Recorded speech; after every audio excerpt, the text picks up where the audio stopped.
Here we are now, entertainers, at stupido. And there, baby. Mama's got you now. Precious? What is it? What?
Oh my gosh, we didn't have technical difficulties. Everything worked fine.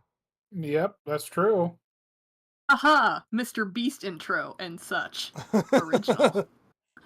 Hey everybody, it's another Mr. Beast episode. Right? Yes. That Wink, was wink. the joke I did before. We will be tipping $100 to every pizza guy we call and getting their reaction. We will not be doing that. Not with my money. Mm-mm. Not with Ross's money. I can afford it. I got $100. Silver has So you can only call one $100. pizza guy? Now to purge the other video like it never happened. Oh, It didn't. hurtful. What are you talking about? I don't know what you're Other talking video? about. What other video? There's no such thing as another video. It was like 6 minutes long and We talked about stuff and things. going down that road again, we were off last week for mysterious circumstances, and you're like, what were the Other mysterious video? Other video. circumstances? And it was because Hmm. I had trouble waking up because I had only slept 3 hours. So we had a ghost episode on Twitch that I may or may not delete. Anyway, He will not. it's I will not allow exciting this. times in the DG podcast. It's a good thing Cap Cruise is sneaking around in the outer darkness to let us know To keep us afloat, Cap Crews. Stick around. that there are audio problems. I was doing my Howard Dean. Uh-huh. We're going to Washington.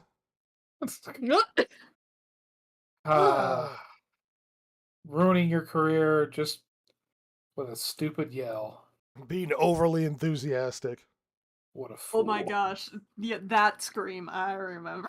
Yeah, you Were did. you It took a minute. I was alive? like, the Howard Dean scream. Just, you know, I don't know.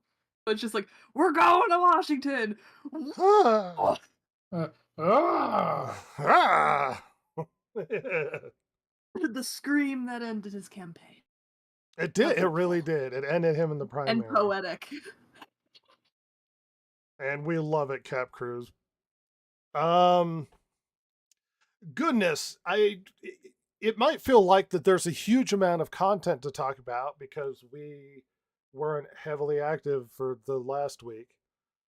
But there isn't because things have been kind of slow. And usually this is where I fill in with an interesting conversation that have been sitting in the wings that I've been interested in. And we're not doing that. Oh, and look, it's Way to Chance. build us up. What is up, you gangrenous pustules and silver? Your Gangrenous. alliteration, sir, is out of control. First of all, it's not gangrenous. The doctor said it's healing. It doesn't smell No, like no. cheese anymore. You It's not three are spelled definitely cheese. gangrenous. Yeah, I Silver, agree.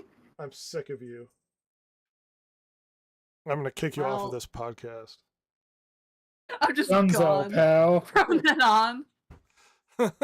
Just not here and we don't talk about it.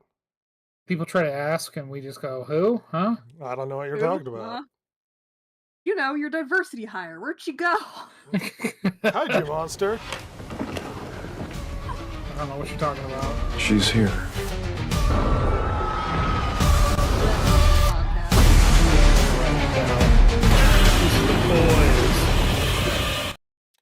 The patriarchy Podcast lives. with the boys.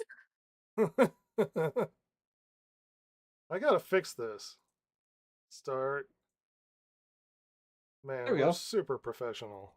Look at our Um, cute little ship. yeah, with our little Winnebago in Look space. at you. Ah. Well, it is another exciting episode. It is entirely too much to do and talk about. And I have had some interesting journeys in retro gaming. I had a fun moment where I accidentally changed the video settings on my PlayStation 2 and there's no hard reset to fix it. Oh. So I couldn't see to change the video settings back so that I could see correctly for the PlayStation 2.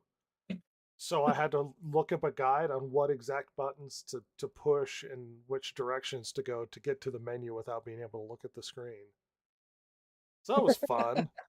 Let this be a reminder. I mean, as much as we love old stuff, sometimes good changes are made. Sometimes good Yeah, changes are Very made. much so. Well, I really wanted to go retro because I was like, you know what? I have the PlayStation version of Chrono Trigger, and I was like, well, that could be fun to go through. So I went and got it, and I was like, well, I'll go set up my original PlayStation because I have everything set up, but I don't have my OG PlayStation set up because I don't know where the cables are. So I spent a huge amount of time looking through stuff to find the correct cables to plug it in, and I plug it in. And I'm playing it and I'm having a lot of fun. And I get to a save point and I save it. And I was like, well, I wonder what it'll look like on like the PlayStation 3. So I plug it in, I put it in the PlayStation 3 and it looks gorgeous by comparison. On original hardware, it looks terrible. It's because it's coming out at a higher resolution than the original, PlayStation was. I mean, it goes to Yeah, show they me didn't- for going through the trouble of trying to play it on the OG hardware only to go, you know what? It's better on more advanced hardware. They could not anticipate crazy HD TVs. No, they couldn't. But, let's see. Do you have an HD adapter for it? No, because I'm not Mr. Moneybank's chance. That and, Oh, I and some of the heard. problems with HD adapters is it's like you have to get the one that gets the best signal.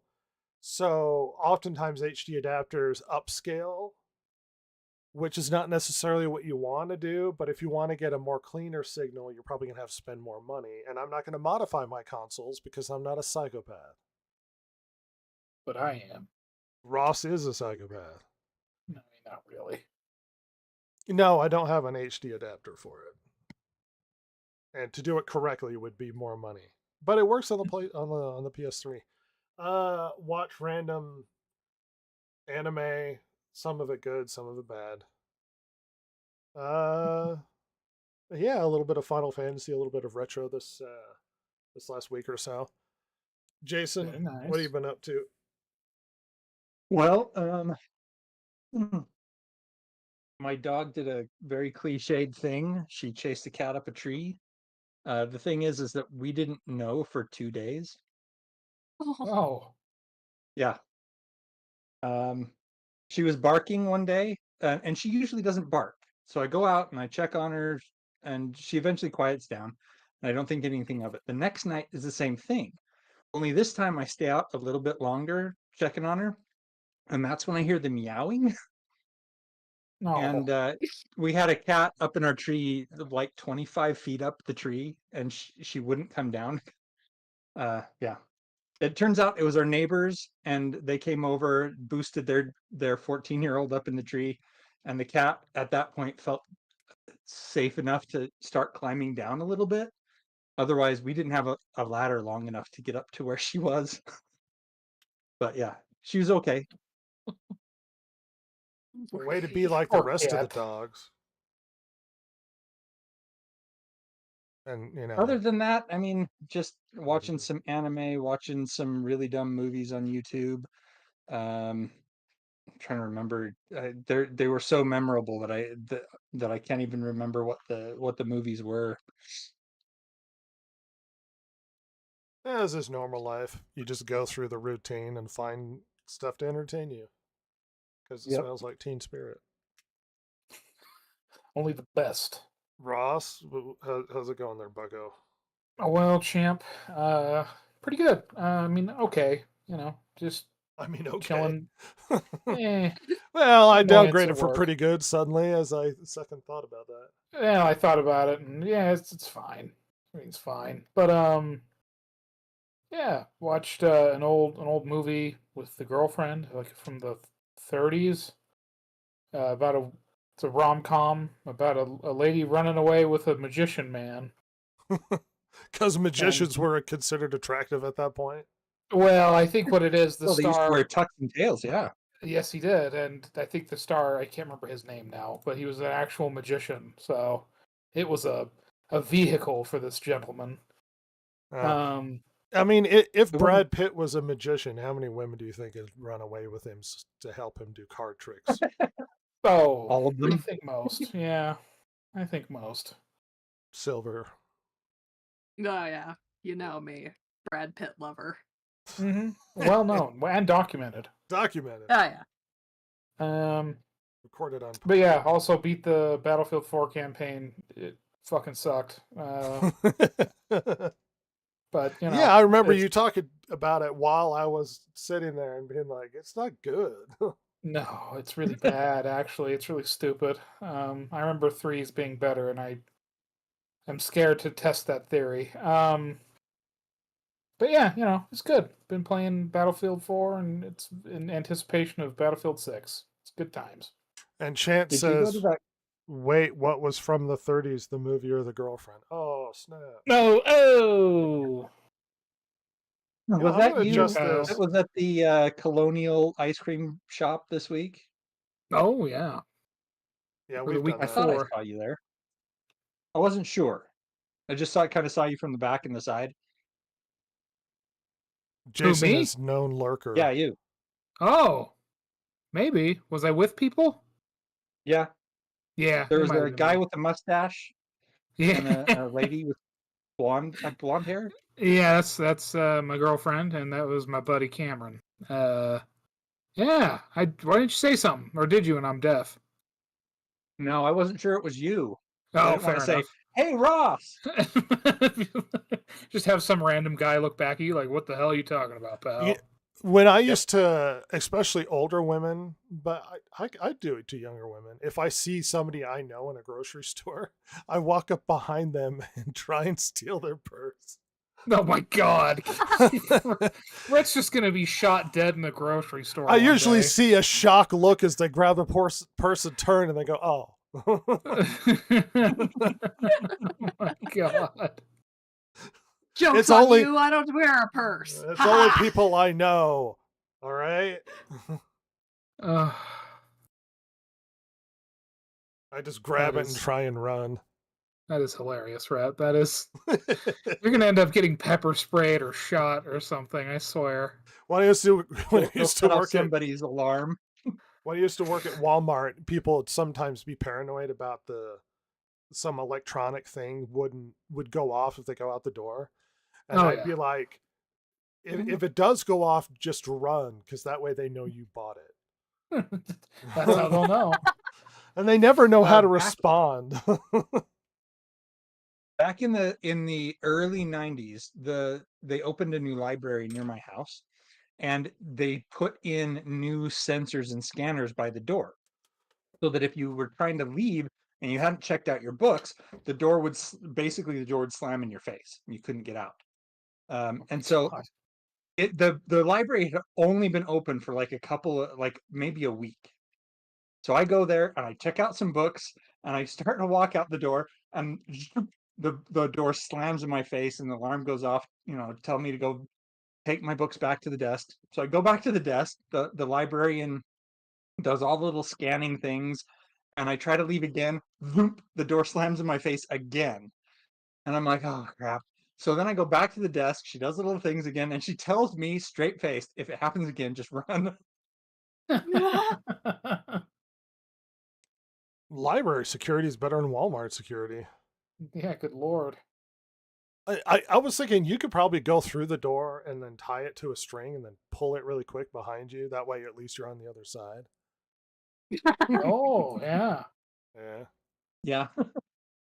Stuff to think about when it comes to legitimate purchases and not stealing everybody. I would never. I have a tool so I can play every game on the Sega Saturn I got recently. Oh. And it's awesome, but the memory card I have is only a gig, so I can only fit like one game on there. Damn.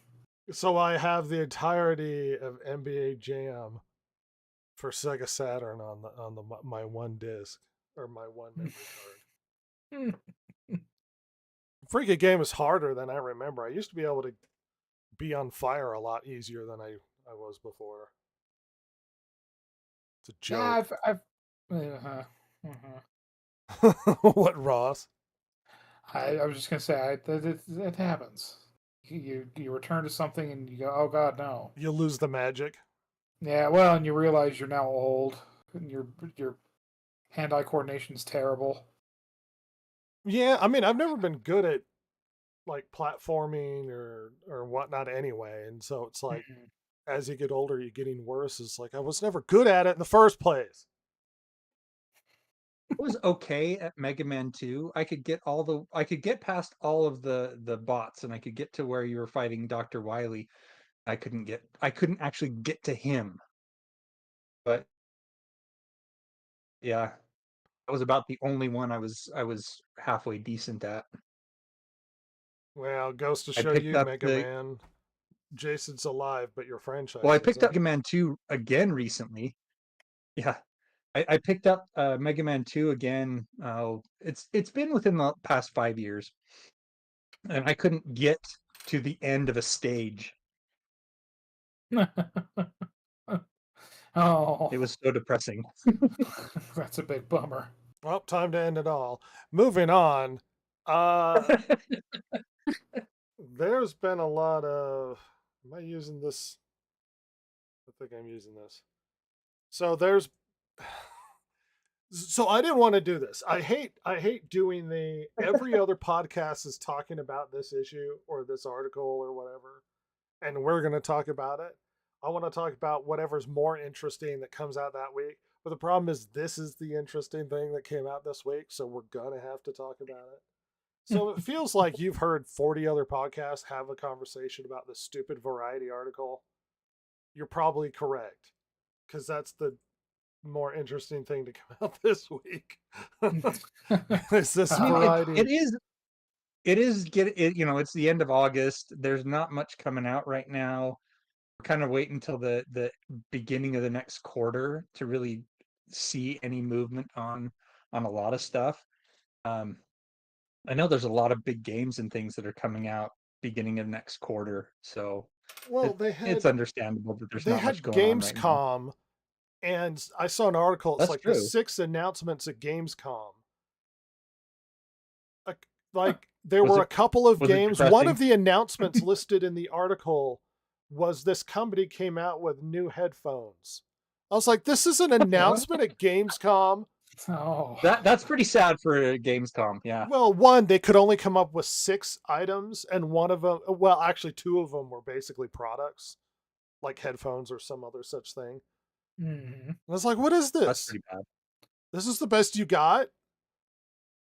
I mean, and it's not that if this it was article a controller, that would be something at least. Yeah, but it's like a third-party controller, I think. No. I was like, I don't is care. It the Xbox one? Yeah, I saw that. That looks like the PlayStation controller. Hmm.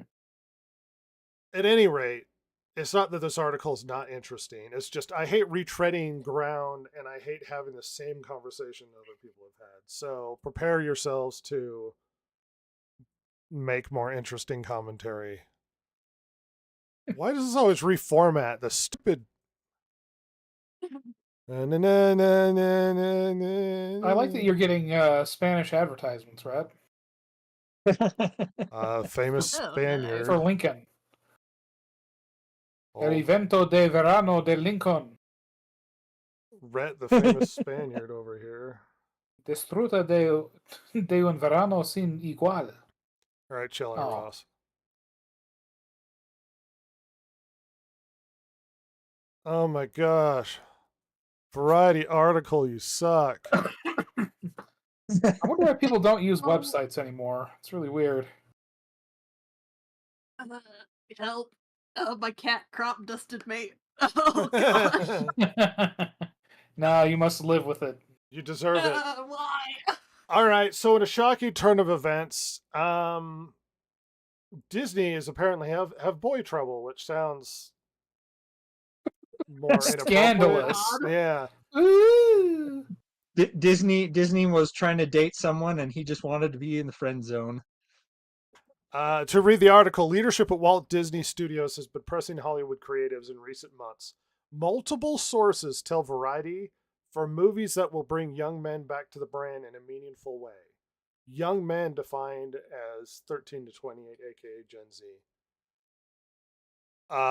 First, every film studio is looking for better ways to convert young audiences into habitual moviegoers. Numerous studies show that Gen Z men in particular are a lonely, gaming-obsessed group who are hampered in their formative years by COVID-19 lockdowns. Well, what, the 28? Oh, First of God. all, the 28-year-olds also gaming obsessed. Yeah, you mean the form of entertainment that's kicking your ass, Hollywood? Like, don't be snide, you dicks. Look, this is going to be another culmination of the same dang arguments we've had over and over and over again. So Yep, let's just pretty at much. least start at ground zeros, shall we? There was an intent to change the culture. Yep. Now this was political and it was ideologically motivated, it was politically motivated, but there was an intention to change the culture because there are individuals that exist in the world that feel it's their responsibility to change how the culture is evolving. That resulted in taking over curriculum as well as the teaching of schools, K to 12 as well as the colleges, taking over media involving what gets reported as well as what gets advertised as well as what gets shown, taking over culture when it comes to social media, whether or not it's Twitter, now X or Facebook or Instagram or whatever. There was a complete concerted intention to take over the culture and to retrain people in a new way of thinking that they deemed more appropriate.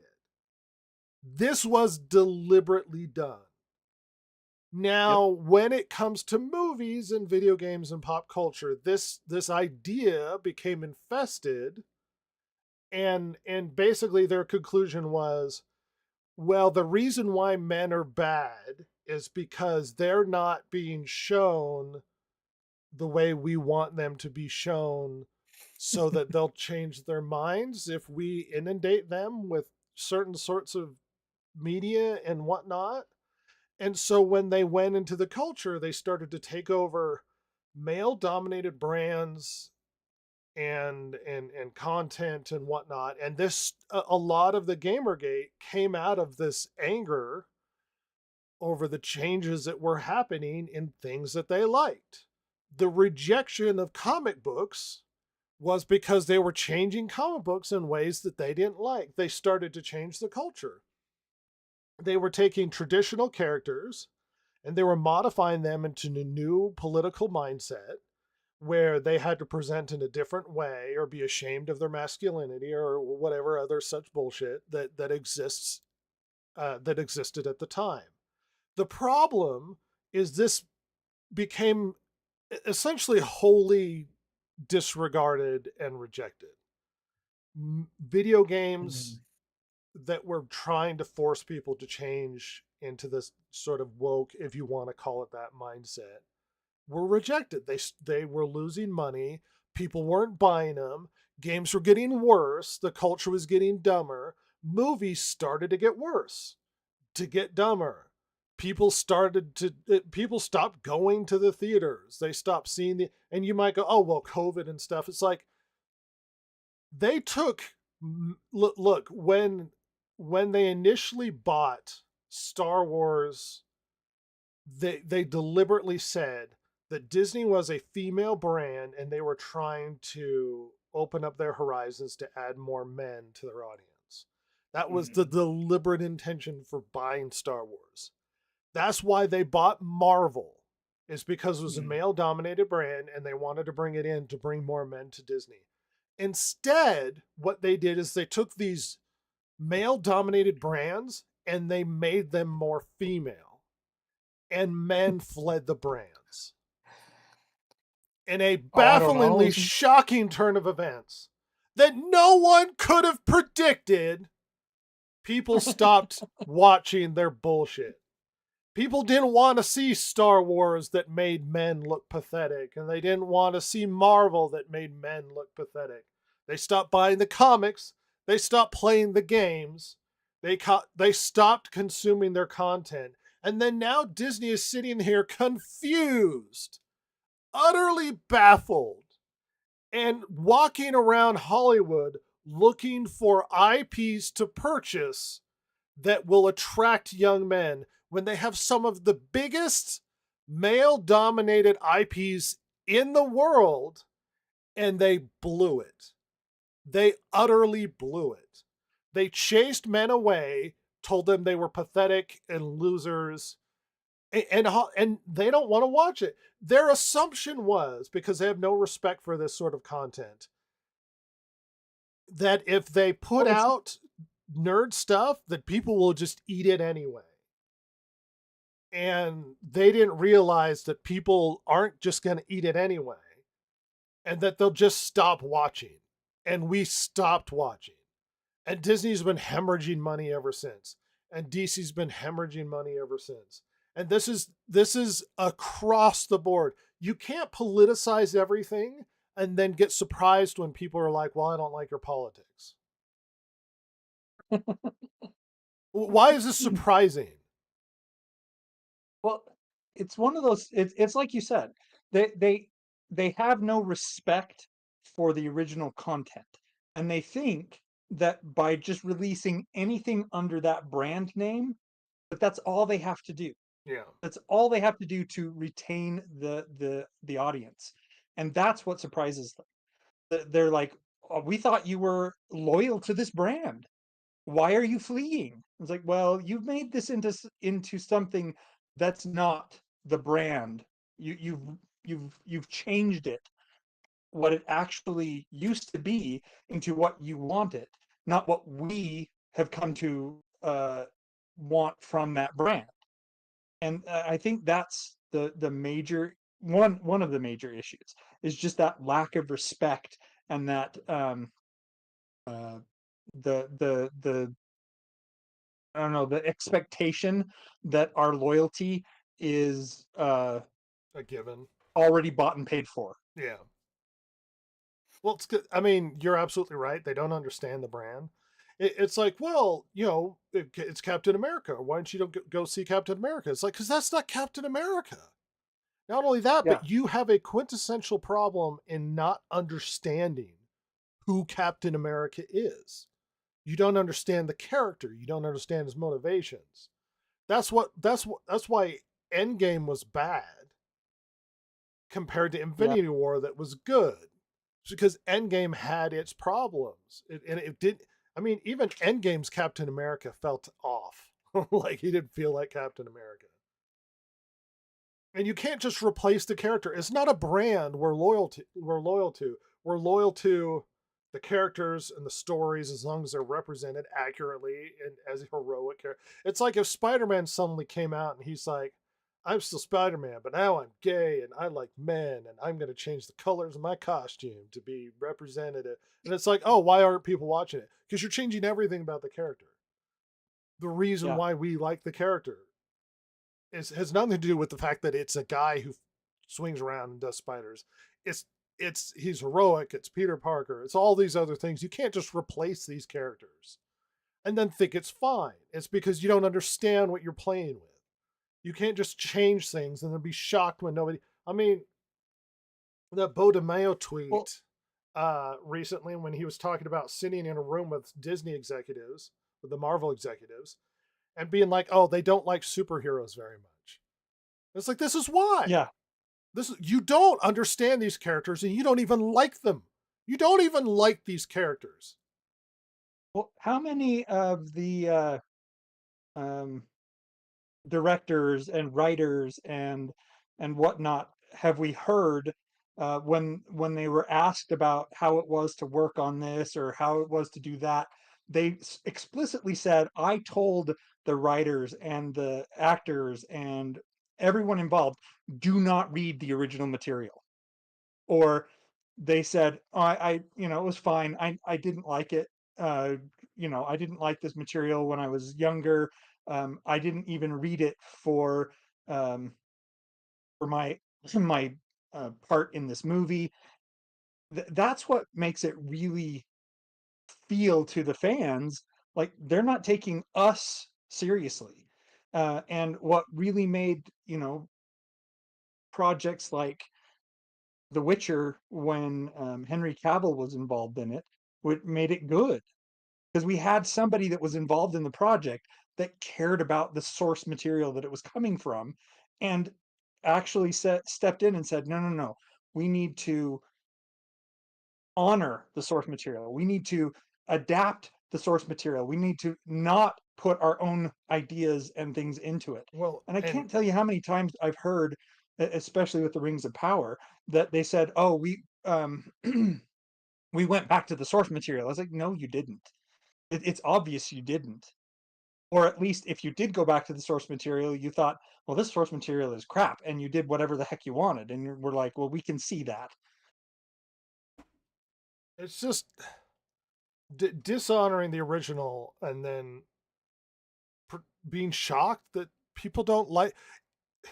Why is Hollywood so full of stupid people? And this is obviously I'm doing the backseat driving sort of like, oh, you guys, I know how to do this, but I don't know how to make a movie. But I can tell you, and it doesn't matter what brand it is. Doesn't matter. If somebody gave me any brand, even if it was a girl brand, and I'm like, it was like My Little Pony, and I'm like, I don't understand My Little Pony. What my conclusion would be if I was put in charge of getting this movie together would be I need to go find people who write My Little Pony, who understand My Little Pony, to help develop the script, to help set it in a direction that fans would be appreciative of. Because if we're using an IP that has an already established brand name and we're trying to carry that IP forward, that means I have an already established fan base, and that already established fan base are going to come along with me, but I have to do a good job. Otherwise, they're going to be upset. Why trample on? Why buy an IP and then trample on it and destroy it? They spent so much money on Star Wars. They spent so much money on Disney. How many years has it been since we've had a Star Wars movie? Like 6 years? 6, yeah. It's ridiculous. Why is it taking No. so long? Because Star Wars has been really successful? Is that why it's taken so long? It's perfectly healthy. We were told a Star Wars movie a year. Yeah. They Well, did, and it, they did so poorly that they were part of the downfall of toys. Yeah, go ahead, Ross. well, yeah, because I was looking into this, and it's like a little bit. And according to the SEC, Disney claims they made $12 billion on the Star Wars IP. That's movies, merchandising, everything, right? As far as I understand, I didn't look super in depth. I just saw, I just looked at the SEC and whatever. But like, considering how much they've put out, that seems weird. I mean, they paid $4 billion for it, and they just had a hotel at Disneyland fail that was Yeah. Star Wars related. Like, Solo and- is the first Star Wars movie to actually lose money. Yeah, and I know there is question in how much it actually cost to make The Rise of Skywalker, because reportedly, It not could be a lot. officially, it was huge. Like Yeah. like We're even though it talking made over $1 billion, they're not sure it made money. 500 perhaps. Yeah, like even though it cracked $1 billion, there's question to how much it actually made. Yeah, in there were profit. repeated reshoots and Yeah, so it's like, I mean, goddamn, like that's crazy, and you know they just. Well, what's so fascinating to me, because again, I like Star Wars. I'm more of a Star Wars fan than a Marvel guy, obviously. But with both of them, they roll into Star Wars, and especially looking back, it's like, oh, you didn't really have a plan. Like, not really. No. There was no, like, show Bible you were running off of for this whole enterprise you had going. You just slashed and burned the EU, which I know people are mad about. Hell, I'm mad about. I mean, I'm not the biggest EU guy, but there's some good stuff in there. But you know what? I get it. You want a clean break. You want to start fresh. I understand. Like it's. I mean, dude, even Lucas, like, yes, it was made under his tenure and he like made money on it or whatever. But like, if it didn't work for what he ended up wanting to do, it wasn't canon anymore. Like that's just how it was. That's fine. But then they just take things from the EU, make it worse, and pass it off as their own idea. And on top of that, like they just any there's no plan whatsoever, and it's very obvious now at post Endgame, especially. Even I would argue just after Infinity War, Marvel had no plan either. They had no actual good idea of what they were doing. No, like actual. Okay, we're going to do this, this, this. It was just, well, let's see if this works. Oh no, it didn't. Quick, do this. It's all just looking at looking at what the other people are doing or what people are saying and then panicking. I mean, that's why they did the Marvels. Wonder Woman made $1 billion. Quick. So dumb. I think there was a loose plan. I don't think that there was a good plan at all. But it's one of those things where they were banking on certain characters that they'd introduced to be able to spin them off into their own movies. One, for instance, was Captain Marvel. The thing is that Captain Marvel was never a big A-list character. Yeah, she had A-list powers. She was a very powerful character, but she was not a draw. People didn't go to Marvel to read Captain Marvel. And so relying on Captain Marvel to be your next big flagship character was a huge mistake. Huge mistake. Mm-hmm. well, and how And then many they just kind of tried to double down on it rather than scrapping that and going to a character that actually could draw in a crowd. how many male characters were presented in a movie with girl character that looked like she was clearly supposed to replace him? Yeah, exactly. We had Hawkeye with the girl sidekick that was better than Hawkeye. Mm-hmm. We had Doctor Strange, where the movie wasn't even about him; it was about Scarlet Witch, and he had America Chavez, who was also better than him and was supposed to replace him. Loki. You have better Loki, Loki. who's a girl who was smarter than one of the biggest villains that's supposed to be scary in this universe. We have Miss Marvel, who's supposed to be the new hotness, and was in the comics was supposed to play Spider-Man. I mean, look at Mad Max. It was a Furiosa movie, and it was supposed to be about her. And then we get a whole Furiosa movie. Every single time. I mean, they were going to make a Blade movie that was about his daughter and her friends fighting vampires. It's like, why am I watching this movie when it's not about Blade? Yeah. They also slapped the Bond movie. male character's name on the movie to get people in the door, and then it's a bait and switch. But it's infuriating to go see a movie about a character and then it's not about that character. It's about the female other character in the show. And so clearly they've Yeah. done. I mean, we've each had our big say. Silver, what do you think? I was just wondering. I never saw it, but didn't they do that with the Bond movie, one of the latest ones? Yeah, that last movie they had a new 007 because he retired and it was a black woman. Yeah, Oh yeah. they're doing great. We're doing well. Well, what do you think about the fact that Disney is now shopping around for brands and movies that can bring young men back to their brand? They have some of the biggest male brands in the world, and they're shopping around to try and find Yeah, just content to bring bring back men the back. original. That's all you need is to bring back the original, and you'll get those young men back. It's not Well, that hard. well, from your perspective as a girl, like, do you see a change? Does it matter to you? Are you surprised that young men don't want to watch this content anymore because it's not for them anymore? Like, what do you see from your perspective?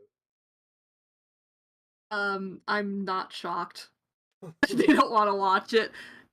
Like Star Wars, for example, the newest ones that have come out. It's all, oh my gosh, Rey is so great at this. Look at her lift these boulders, and she hasn't done anything with the Force ever. Now look at these boulders. Then Luke Meanwhile, Skywalker, Luke had a whole training thing. yeah, he dies because he's sad. Yeah. Just get real sad. What was Those that movies song? Suck. Star Wars died when Luke Skywalker died from being tired. Oh. Now we got Han Solo. Han Solo, Nice. yeah. But the brands don't have soul anymore, and they're clearly not for men.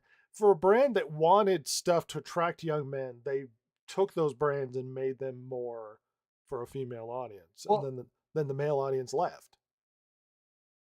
I don't see this as a good, well, one, I don't see this as a good move for any product that Disney buys, and I don't see this as a good move for Disney. The reason for it is Disney's track record.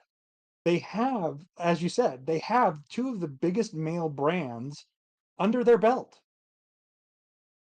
And all they need to do is turn around, turn away from the feminization of those brands, bring back the masculinization of those brands, and they could have some hits on their hand. But I just, because of their track record, I fear that any brand they buy, they're going to feminize it. Well, And I then they're mean, going to be sitting there going, why isn't this bringing more men? well, I think Because it's you did the same thing you did with the other two brands. I think it's Hollywood in general. I mean, look at Terminator That's true. Genesis. They killed the hero of previous Terminator to replace him with new hero, who's girl Hispanic girl, and then they have girl Terminator. In two different ways. Yeah, and They then everyone's have him like, become Robot Man in one of them, and then blow his head off in another.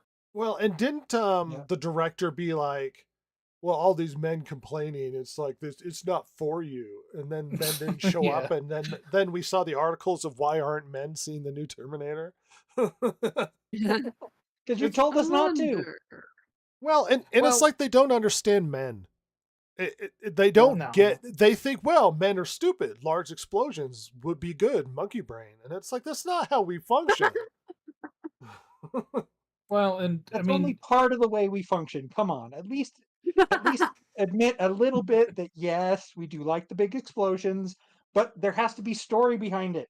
It can't just be big explosions, or Michael Bay movies would be a lot more successful. They're not. Ross, you kept trying to intervene there. well, and what's amazing is Disney, not only did they fumble Star Wars as a film property, they had a ton of momentum with Mandalorian, and they pissed that all the way too. Oh yeah.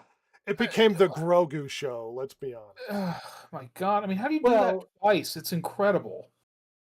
It not just became the Grogu show, but they basically season 3 turned into this is the show for this chick. Katie Sackhoff's character. Yeah, that's it. Her. Yeah, She I had saw. to save him. And Somebody at Disney said, "Well, she's the new Mandalorian," and somebody asked Katie Sackhoff that, and she's like, "No, I'm not." but not Bo-Katan. according to the show. You are that you know. I did see an article recently that basically Katie Sackhoff said that after the Mandalorian, she couldn't get a role for 3 years. And I'm like, well, you kind of showed that you were a piece of garbage in the Mandalorian. Why would anybody No, hire you? she was fine in the Mandalorian. If anything, it was bad writing but she was fine in the Mandalorian. Katie Sackhoff's Maybe a that's good actress. maybe that's what it is. It's just that she was not able to showcase because of the bad writing of the show, and so nobody thought that she was worth anything. I mean, maybe I don't know. I don't know if I can speculate on that. Let's read a little bit more of this. Well, first I would like to address the gaming obsessed because of lockdown. Yeah, men are like that before COVID, by the way. And it's a problem, Rhett. Well, it's like they're blaming all of this on COVID, why men are rejecting current Hollywood. Yeah. Because they became Yeah. gaming obsessed and lonely. And it's like cuz you've created a world that told men that they are the problem and how much you hate them. This is the world you created. So now they're lonely and gaming obsessed. And then you make movies about how much you hate them and that women are better. So they don't watch it. They sit at home and play their games. This isn't new The or game is not shocking, gonna and this disappoint isn't them. caused by COVID. Good hell. COVID's at fault for this, really? But what's surprising, producers, writers, and other partners in the larger industry is that Disney has been calling for original concepts to lure the demo back to the movies. As if you don't already own the largest male brands already. Here's an original concept for you. Go back to the stuff in the comics that people enjoyed. Go back to the Star Wars movies that people enjoyed and emulate those. Go back to the EU. Find stories from the EU that people enjoyed. Emulate They don't that. know. They don't understand the brands. They don't know how to make these movies. Yeah, say they did that. They brought Admiral Thrawn in and made him retarded. Yes. One of the most brilliant people in the entire comics who's clever, and in the show, his plan is we lost, but this works for my plan. It's all according to plan. Reading on, this is the same Disney whose multi-billion-dollar content engines, Marvel and Lucasfilm, have sated men of all ages over almost 2 decades since the company acquired them. The sources say Disney has been seeking new IP and pitches, such as splashy global adventures, treasure hunts, as well as seasonal fare like films for the Halloween corridor. The calls come as Star Wars machine struggles to produce any film project, and the superhero genre sheds audiences by the minute. While 2 insiders say the mandate to recruit young males goes as high as the C-suite, the task primarily has fallen on David Greenbaum, the former Searchlight Pictures co-head, brought in in 2024 to run Disney's live-action film business. That label has been sorely lacking in guy-leaning fare, like the Pirates of the Caribbean franchise for nearly 10 years, that you made worse, and was going to they were going to have a look. It even says here, studio insiders say the property is in an active development, though not in its last reported iteration involving Margot Robbie, because doing that is not attracting men. They were going to replace the male character in Pirates with a woman, as if they don't. Why are they so stupid? Why are they so stupid? I don't understand. Listen, Captain Jack Sparrow is only beloved by men and women. Surely we'll replace him. To say nothing of the lackluster attempts to reboot and hand off Indiana Jones in 2023, which earned $383 million worldwide on a $300 million budget. It shouldn't have even made that much money. Once again, you don't understand the brand and you're failing. You know, wonder at this point. So we've been talking a lot about, um, what they need to do is go back to their roots, go back to the stories and things that were successful, um, and bring on people who like the brand and actually will fight for it. And I wonder sometimes whether or not there are enough people who um, who actually would have that vision, because it seems to me anymore that there are people who are passionate about these projects and passionate about the IP in general, but they're activists. And so what they do is they're like, oh yeah, I so love this IP. I so love Marvel. I so love Disney, or not Disney, excuse me, Star Wars. But when they come on board, it's like, I wish Star Wars was this way. And so even though they really liked the original, they really liked the roots, at this point they're like, bring me on, bring me on. I really love the originals. And they bring them on and then like, now I'm going to change it because I'm in a position to make Star Wars into what I think it should be. Well, that's the difference. I don't think they actually give a shit about the brands. I think it's always been activists. See, when they hire Mhm. people, it wasn't for the past like 20 years when they've been hiring people. The intention wasn't to hire somebody that's a good writer. The intention was to hire somebody based upon criteria because we got really That's true. obsessed with intersectionality. So they were more or less casting writers and creators rather than picking writers and creators that write well or give a damn about these properties. So when they would get somebody, I mean, I heard stories of people sitting in rooms with 30 diverse women pitching stuff for a male show that they didn't understand or care about. And then you would have the one or two guys that knew how to write who would have to take all that and then try and put something together that was coherent because it was just women in a room pitching stuff. All of these women came out of the college system with the intent of being activists, with changing the world and crafting it into the type of world that they think it should be. Now, whether or not you agree with their vision is one thing, but that is not a solution to creating good IPs that men want to give a damn about. They never cared about these Thinking, IPs, not really. well, I was thinking specifically of like J.D. Payne and Patrick McKay that said they were such big fans of the Lord of the Rings and stuff That they in ruined it. particular. Yeah, They always say because that. it They say, seems I to me, love it. And you know they yeah, don't, because no fan would have created what they made.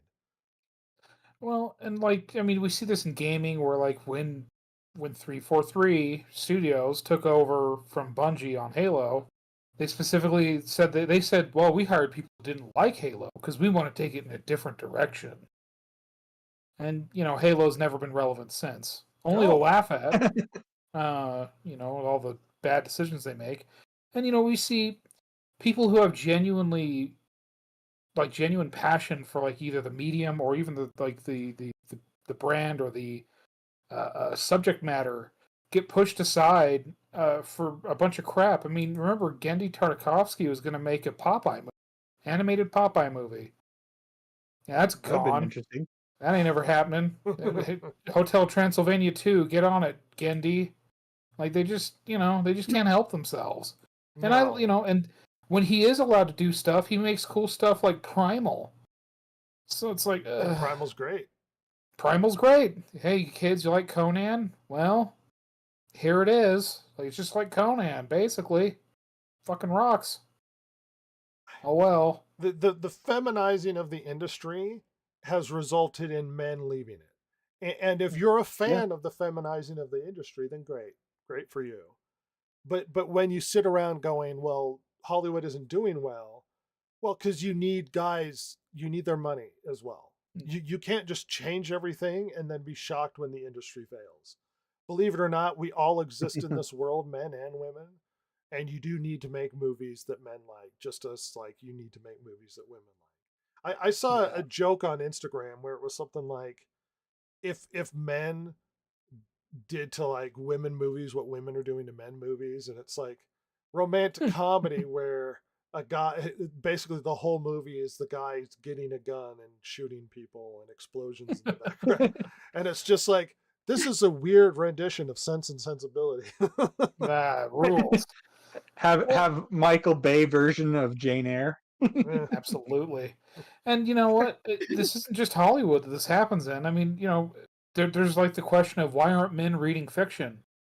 Well, because they're not making fiction for men. no, None of the people who are none of the agents, none of the publishing houses, they're not taking work from men. well, if you Period. have you heard what happened to the fantasy universe right now? Oh, what, they just turned it into smut, you mean? Yeah, so fantasy books used to be sort of the like high fantasy or whatever. They've all slowly evolved into basically 50 Shades of Grey, but with elves and dwarves and shit. Yeah, they call it romantasy. Yeah, romantasy. And they had a con recently, and there were wide reports of women groping men at these romantasy Oh my god. conventions. Ugh. Because they're turning them into like Harlequin novels or 50 Shades of Grey sort of thing. And you know what's so baffling to me is like, do you remember when all of these industries, I mean, gaming is the only one where we're seeing, I mean, yes, it has its major problems, and I would say it's more to do with these major publishers and developers like finally reaping what they sow. But like gaming, you still have like, oh, here's the indie space. Here, like RTS still, I mean, it's not as big as it was, but they're still making new ones, and you can do that thing. Like, but do you remember when like you could have Harlequin novels and they sold? You could have Yeah. regular fantasy and they sold, and Yeah. sci-fi. Now you have to find like specialty publishers to Or get like a regular fucking sci-fi book published. Or a What specific the- author. Yeah. Yeah, yeah. Unless you're already a big name, like it's just Yeah. baffling. Movies. I mean, all these kind of movies used to make at least some money in the theater. I mean, yes, they weren't all blockbusters, but they weren't meant to be. Now they've set up their industry to only have tent poles be able to make money, Only. and turns out that's a bad idea. Well, and I know a lot Who of knew? people are blaming the situation in the theaters on streaming nowadays. But honestly, I would also like to propose another factor that might be an issue is if you're going to go out to the theater and you've been burned before, you're only going to test spending your money on an expensive movie ticket on perhaps Yeah. some big tent pole. You're not going to go and see a bunch of smaller films that are probably going to be preachy or talk down to you or be like, men are terrible because this is Hollywood. Yeah.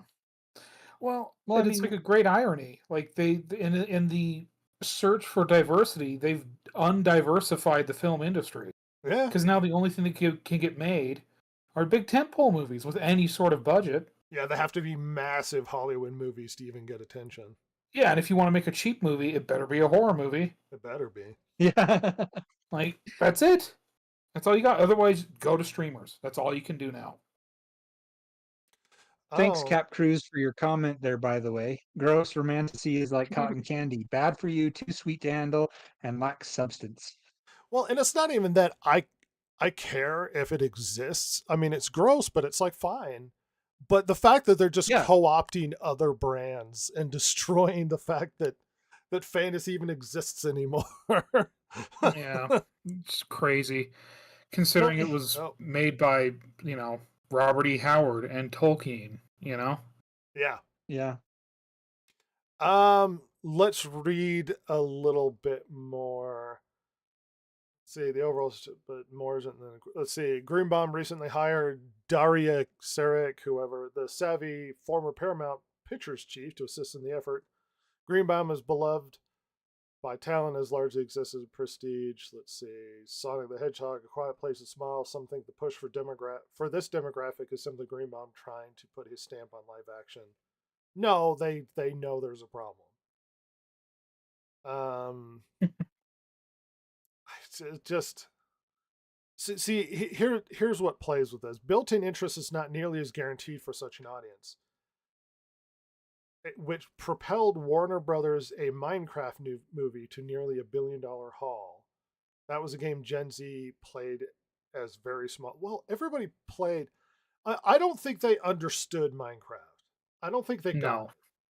They didn't understand the draw. They didn't understand the success, and it was just No.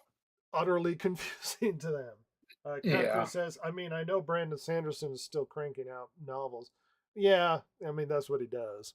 Yeah, and he's about the only one. Yeah. Minions doing well. I all I see is a massive disconnect. They know there's a problem, but they seem to not know how to fix it. And we could sit, well, you've got to go back. I don't think you can go back to the drawing board. I think the system's too corrupt and busted. I think you have to purge and then start over. Yeah. I don't think there are good stories out there that it's too broken. You can't fix something with broken tools. They're incapable of understanding these IPs or incapable of making better content. There has to be a hard reset. Hard reset. It's one of those things where they've forced out the good writers that would have known what they were doing, in favor of the current writer activists that have no idea what they're doing. And yeah, I mean, you'd have to have somebody who, a director that really liked the IP that could hold these people's feet to the fire and say, look, no, the buck stops here. If I don't like it, you go back and you rewrite it until I approve. But they're not getting that pushback. The directors are and the studio heads and things are on that same bandwagon. Well, here's my favorite quote that of this article. Sorry to interrupt. I was going to say, I think that there are a few directors out there who might be able to, but I don't know if they're really making any movies anymore. Well, a lot of them are too infected with Hollywood. I don't. Yeah. I think it's too busted. I mean, we had Steven Spielberg, who made some of the greatest movies of all time, make West Side Story. Like he's part of the system. He just and what a hit it was. Yeah, and they blamed COVID on West Side Story's failure, and then a week after West Side Story came out and just tanked in the box office, we had Spider-Man that did $1 billion, and they blamed the failure of West Side Story on COVID. Couldn't possibly be the fact that nobody wants to see West Side Story and it's kind of overrated. Well, I like West Side Story, just not the version he did. What, Smug? Yeah. Yeah, that's fair. When you're a jet all the way, bitches. To read this quote, I love this quote from this article. I never thought I'd say it. The executive mused about the Disney Magic Kingdom's boy troubles, despite its gem of box office iconic IP. But it looks like Disney is going to have to start trying.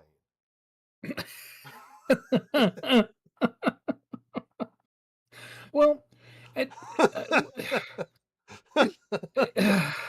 because you know what? I mean, like Jason said earlier, how they've kind of all these people that did know what they used to know what they were doing. Like they're kind of gone. They've gone on to either other companies or just out of the industry, like semi-retired or whatever. I mean, isn't Disney bringing back old animators? Yeah. It's just like they've enshittified their company, and now they have to just try and cut out the poison or try to heal it by bringing back people that they threw out to begin with. There's a huge amount of middle management and bloat that probably just needs to be purged. Oh, absolutely.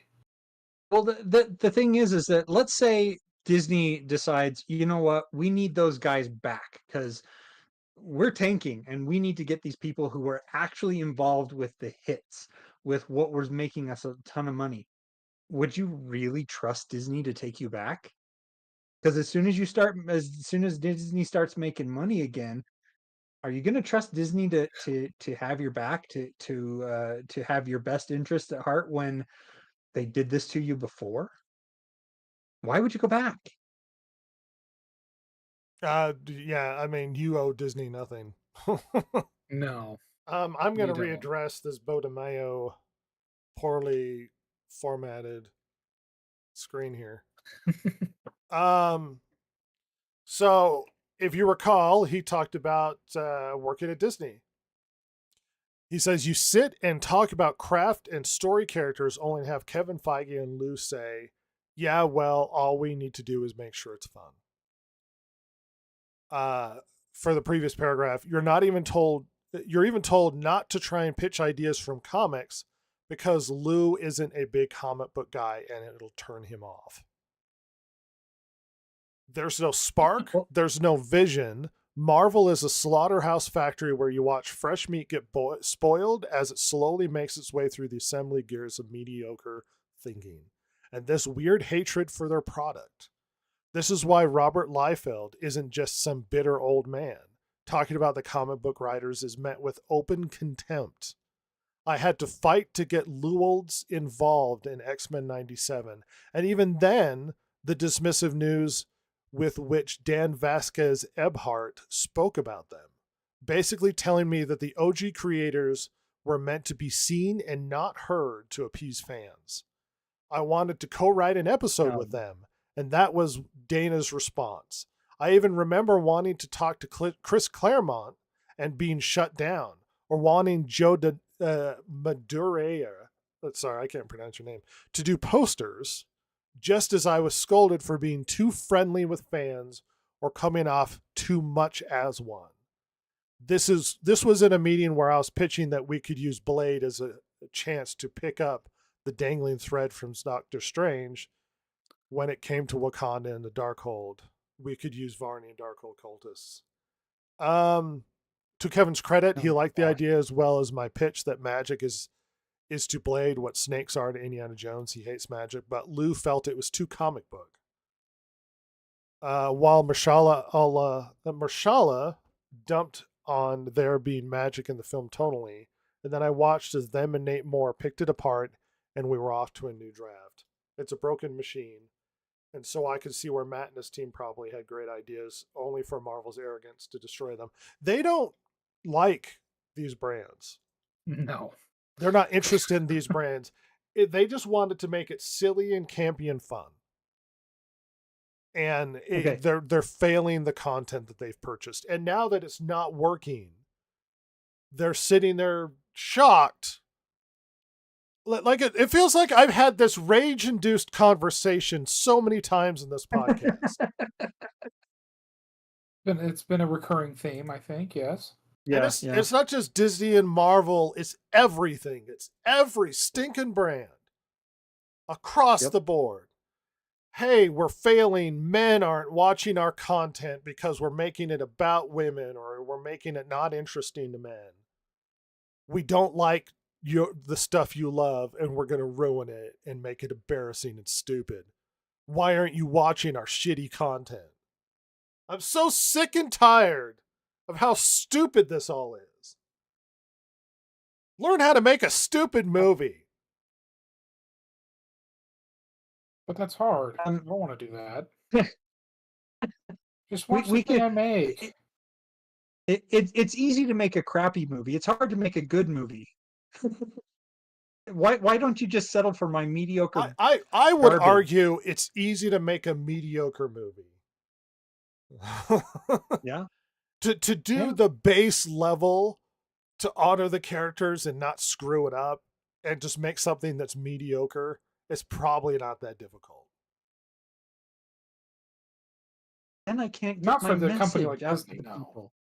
Or like Warner Brothers. The way they fail sometimes, it almost feels like they try to do it, like it's an effort. Like it takes effort. You know to what would make it. this movie go downhill faster? We have seen gimmick side characters in Marvel that we will never see again because it's like girl replacement characters show up that'll never return. Only they'll try to spin a series or a movie off of it. Not that we haven't colored our opinions of everything, but Silver. Well, so But before Go I ahead. would like to get female perspective. Silver, what's wrong with movies? Why aren't they good anymore? So And don't much. just regurgitate our talking points. Well, that's difficult not to do because they got pretty accurate in my opinion. Is there something that you see from your perspective? I mean, obviously, it seems that more and more the studio executives and things are wanting to push movies in a female-centric direction, and um, that's not working. Um, so, what is it about movies that, even though they're supposed to be, um, you know, bent in the direction of the female gaze, what is it that's not appealing to them, that you find not appealing? What makes it so you're like, ew, this is garbage, even though it's supposed to be marketed and created for you? Yeah. Uh, it just feels so unrealistic. The way- You know what I mean? The way they do things. It's like, Mhm. oh, let's have female character be best at everything when it's like she's not gonna win against big lumberjack guy in a fist fight. Come on. I It mean, feels like they were trying too hard. if they give him powers, it doesn't bother me. But If you give them powers, it's fine, but still, it's like every single time they make it a point to be like, oh, here's woman fighting giant guy. yeah, they like that. I feel represented. They like that I would much tiny girl punching big man in the face. yeah, I would much rather they do like a very intelligent female character. Ooh, Just not relying on strength. Just like she's so smart. It's scary. she's clever. Would be You could interesting. do that. She takes down the big guy because she's overprepared and comes, to the fight with, basically shows up at the fight with a gun instead of trying to punch this guy to death. She just shoots him.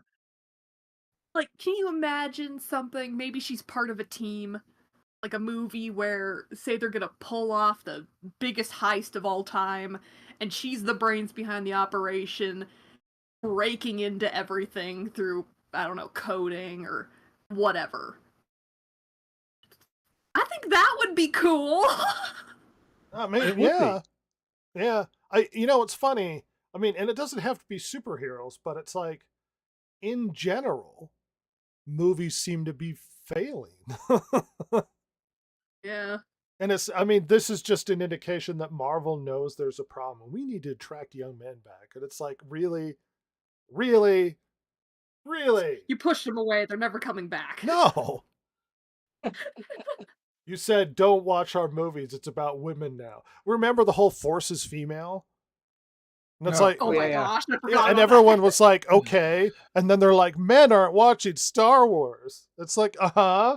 Eee. Yeah, I know. We don't wanna. Do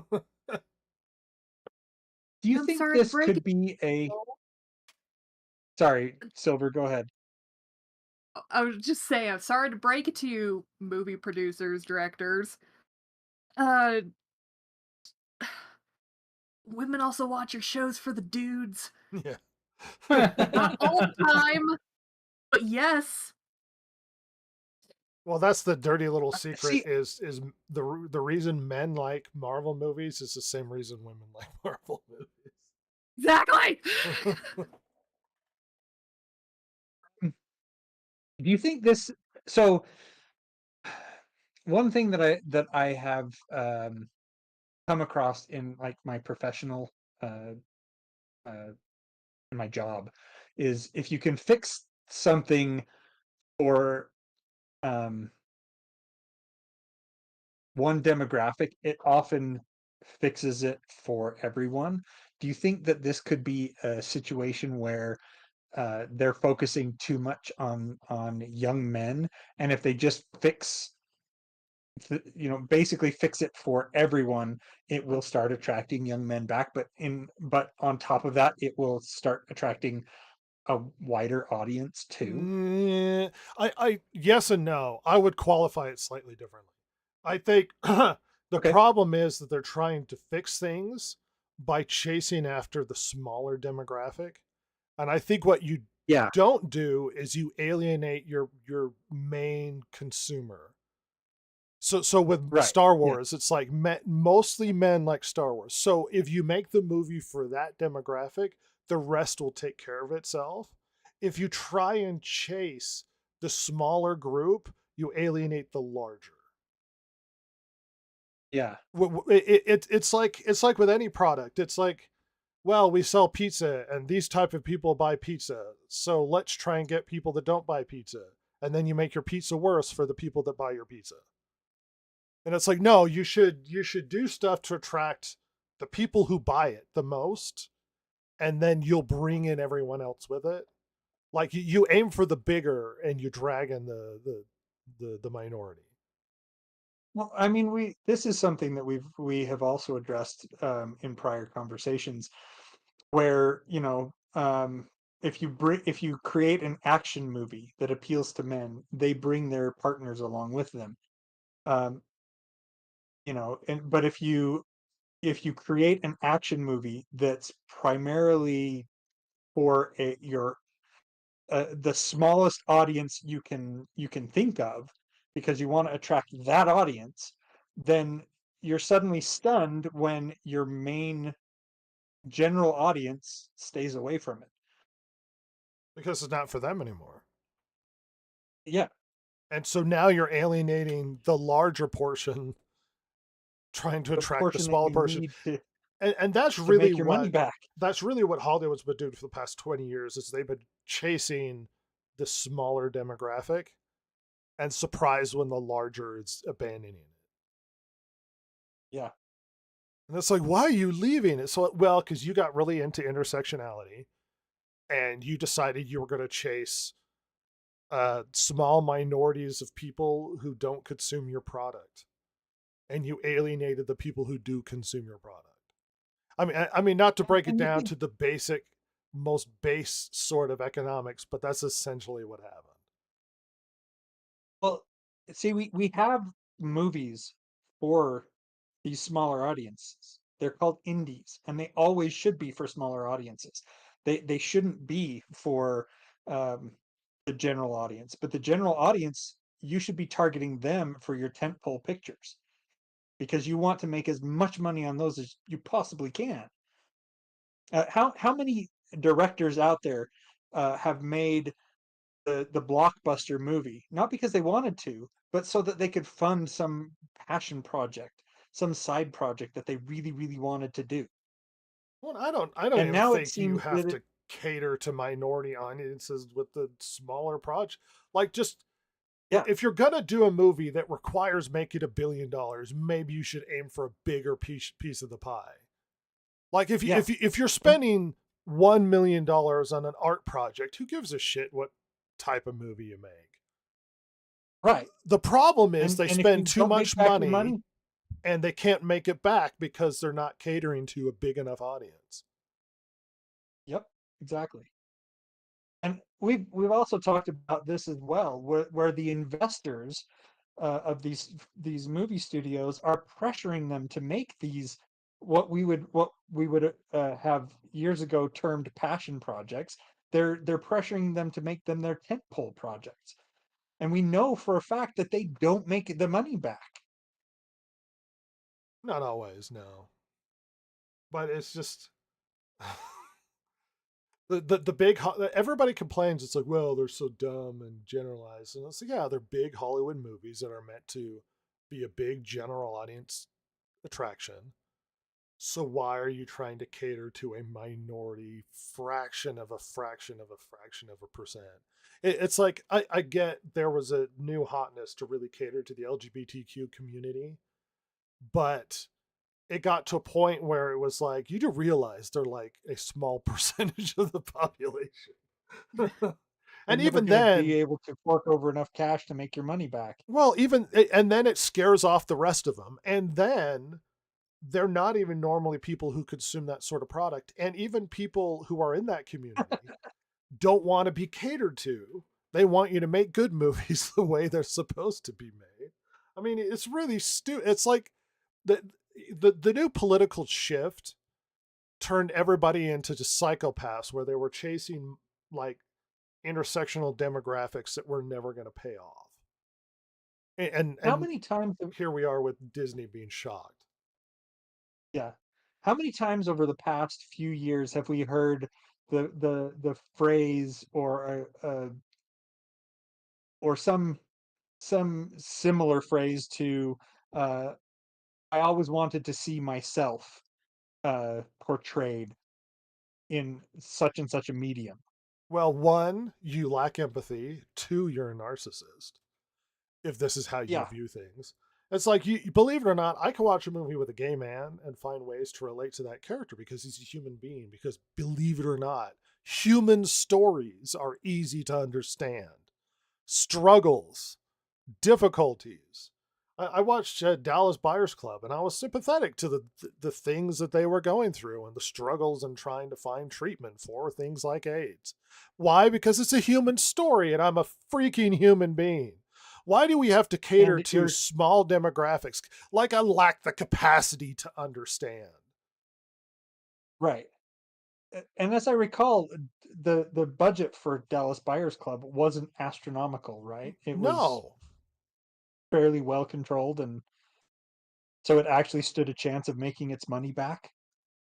it's just the idea that, well, and once again, this goes back to the political shift and everybody pushing the intersexual stuff, where it was like, well, I'm this demographic of this demographic of this demographic, and everything fits into these little pockets, and no one and everybody's playing oppression Olympics, and at some point Hmm. it just split everybody, and nobody knows how to relate to each other in a human level ever again, because you can't understand my life because you haven't lived my life. You haven't lived my sassy black woman life, Ross. Well, I think I have. You don't I know think me. you're- You don't know my life. What was that? Wasn't that lady going to like KFC and she was buying way too much chicken? And the lady behind the counter is like, "You can't eat all that." And the other lady's like, "You don't know my life." Who cares if you can't? I could be buying some for tomorrow. I could be buying some for Well, my the family fact back that they home. were What do you having a care? fight over this was really funny. You Oh bitch, my you don't know gosh. my life. Red has this argument often at KFC. It's like, don't talk down to me. I'm going to order 2 family-sized chicken buckets. I could have 20 people at that Key and Peele episode where he's calling to order a pizza and he's the only one there, but he orders a few and the guy's like, "Oh, you must be having a party." And he's like, "Yeah. Oh, what does everybody want over it?" Like he's pretending there's a lot of people here, but he's just really ordering too much pizza.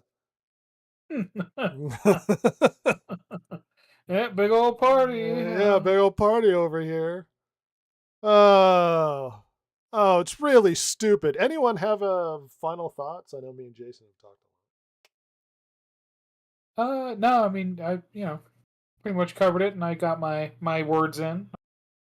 Disney's idiots, and they pissed away their $4 billion investment. Good job. Seems like Disney's gonna have to try again. No, God, imagine. Can you Try? imagine? Ugh. Perish the thought. Gonna have Yeah, to they're gonna have to try not to do stupid stuff when they're putting together a movie. Goodness. Well, my stomach's rumbling. I gotta take a dump. The Distracted Gamer Podcast. Big steaming pile of news dump. That's right. We are crowding into the toiletries I don't like that. to have news dump. Tiny I'm a bathroom solo with a chip. pooper. This joke is going to go farther and farther every time. Yeah, Do not be afraid. We can hold hands while we squeeze one out. listen. Don't touch my hand. don't like Leave me that. alone.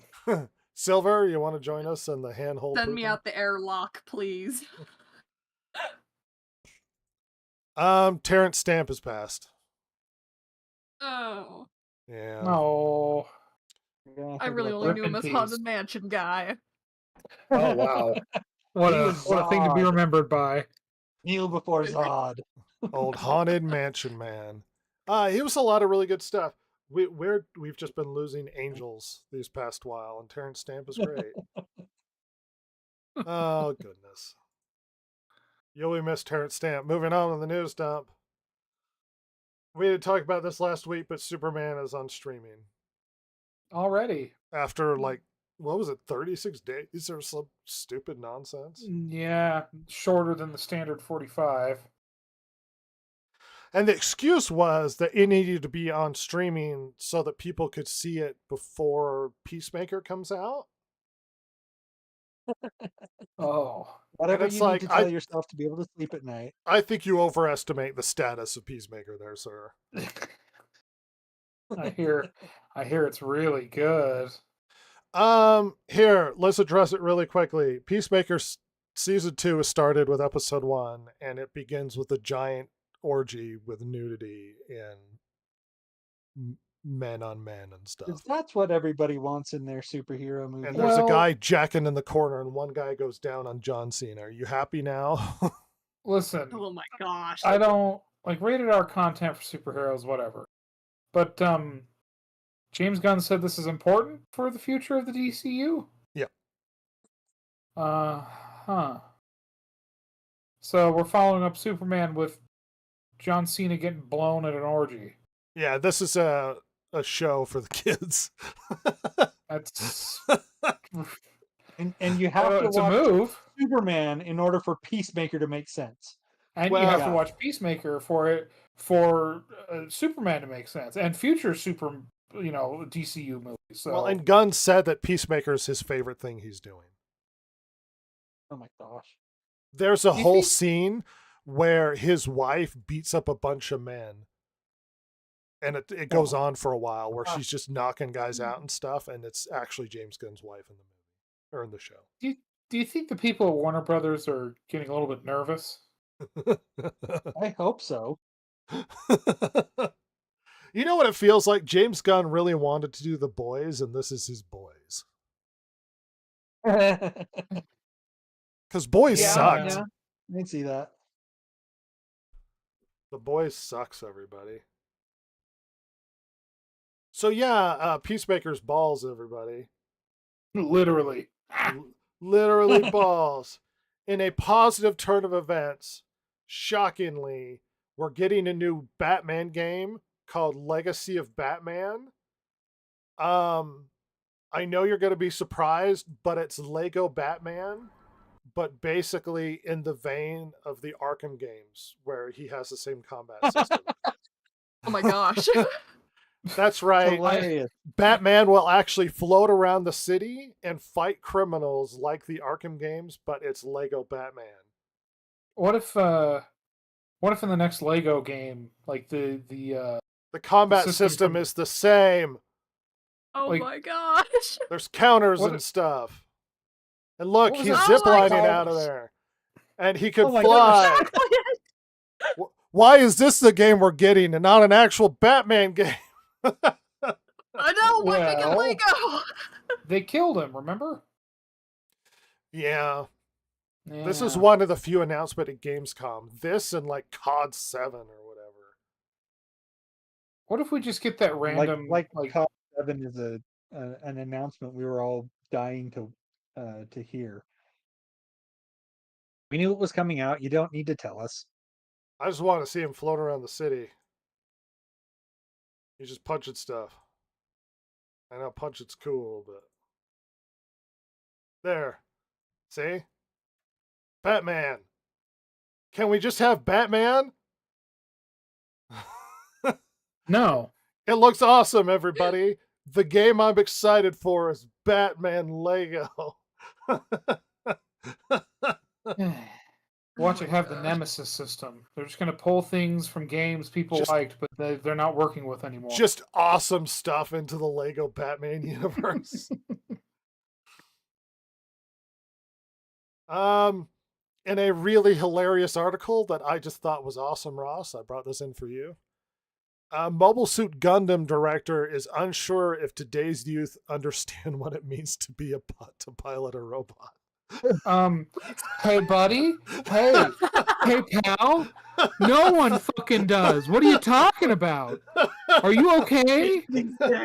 Did you fall through a portal? What are you? Hey, guy. Are you okay? Apparently What the not. hell are you talking about? Oh my! Back in my day. Today's youth don't understand how to pilot robots. Yeah, neither do you. What are you? Pilot a robot knob. What? Let's Hey, maybe are we'll the get, Japanese okay? I feel like they're not. maybe no, they're Not. not. Maybe we'll get some clarification. Let me read a little bit. Director Kazuya has been contemplating the question of whether or not today's youth feel any relation to the overall mecha genre, particularly in regards to its core theme of freedom via self-determination. Well, that's an interesting concept. I like that. All right. It's just the quote of, I don't think the young people understand how to fly robots anymore. Let's Was see. he on melatonin when he made this quote? Like, what the hell? I was focusing Not on wanting late to directing work. the latest episode. I was focusing on wanting to work as an animator that I never considered directing or producing. So when it comes to the aspects of directing beyond visuals, such as sound, music, and editing, I'm still feeling my way around and honestly don't fully understand them yet. Ano is a blah blah blah. I'm trying to find your robot comment, brother. Let's see. When I was a child, motorcycles and cars were objects of admiration. In that vein, I think there was an idea of pilotable robots which served as tools that could allow one to surpass adults as of leaping straight into adulthood. I mean, there is an adulthood aspect to being able to have a vehicle. There's a freedom of it, which is why Americans love their cars. And Japan is completely trapped inside their mecha cities with trains and such. However, I think the current younger generation doesn't need that. Even today's manga and anime, the protagonist wields superpowers that surpass adults more intuitively through magic or psychic abilities. In games, you can freely control characters on the screen using a controller. I wonder if they even understand what it means to pilot a robot. I think it's talking in the existential sense, I guess. That's just a hilarious has to be. title for the article. the 'cause- freedom of piloting a robot. Well, because he has that in quotes within the quote, right? So it's Yeah. Yeah. he means it in like a metaphysical sense, Yeah. which is. But what a quote! Oh my God, that is. That's beautiful. Bless him. Dawn of War 4 has been announced. Oh, interesting. First impressions seem to be fairly positive. Dawn of War 3 was roundly rejected by people. They thought it was terrible. Was that just because I wasn't like into these games really? Was that when they were trying to make it a mode was happening? Because A I know that bit. was the era when everything became a mode. Yeah, it was a bit. Yeah.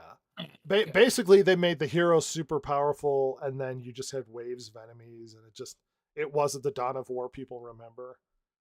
And everybody hated it, and they couldn't get rid of it. It was just on sale perpetually. Well, Dawn of War 4 seems to be received very positively. From what I've heard from people I trust in the sort of strategy community, it was described as a mix between Dawn of War 1 and 2, which is an interesting... Because 1 is sort of your traditional RTS with base building and building forces, and 2 is like squad-based sort of combat. Mm-hmm. So that's an interesting idea to mix the two and ignore 3 like it never happened. Well,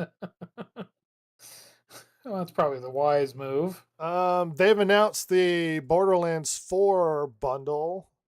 You're going to get a map, a shift card code, vault necklace, some posters, and a big statue, and it's going to cost $150, which is a lot for a collector's edition. Also, in a shocking turn of events, they are not giving you the game.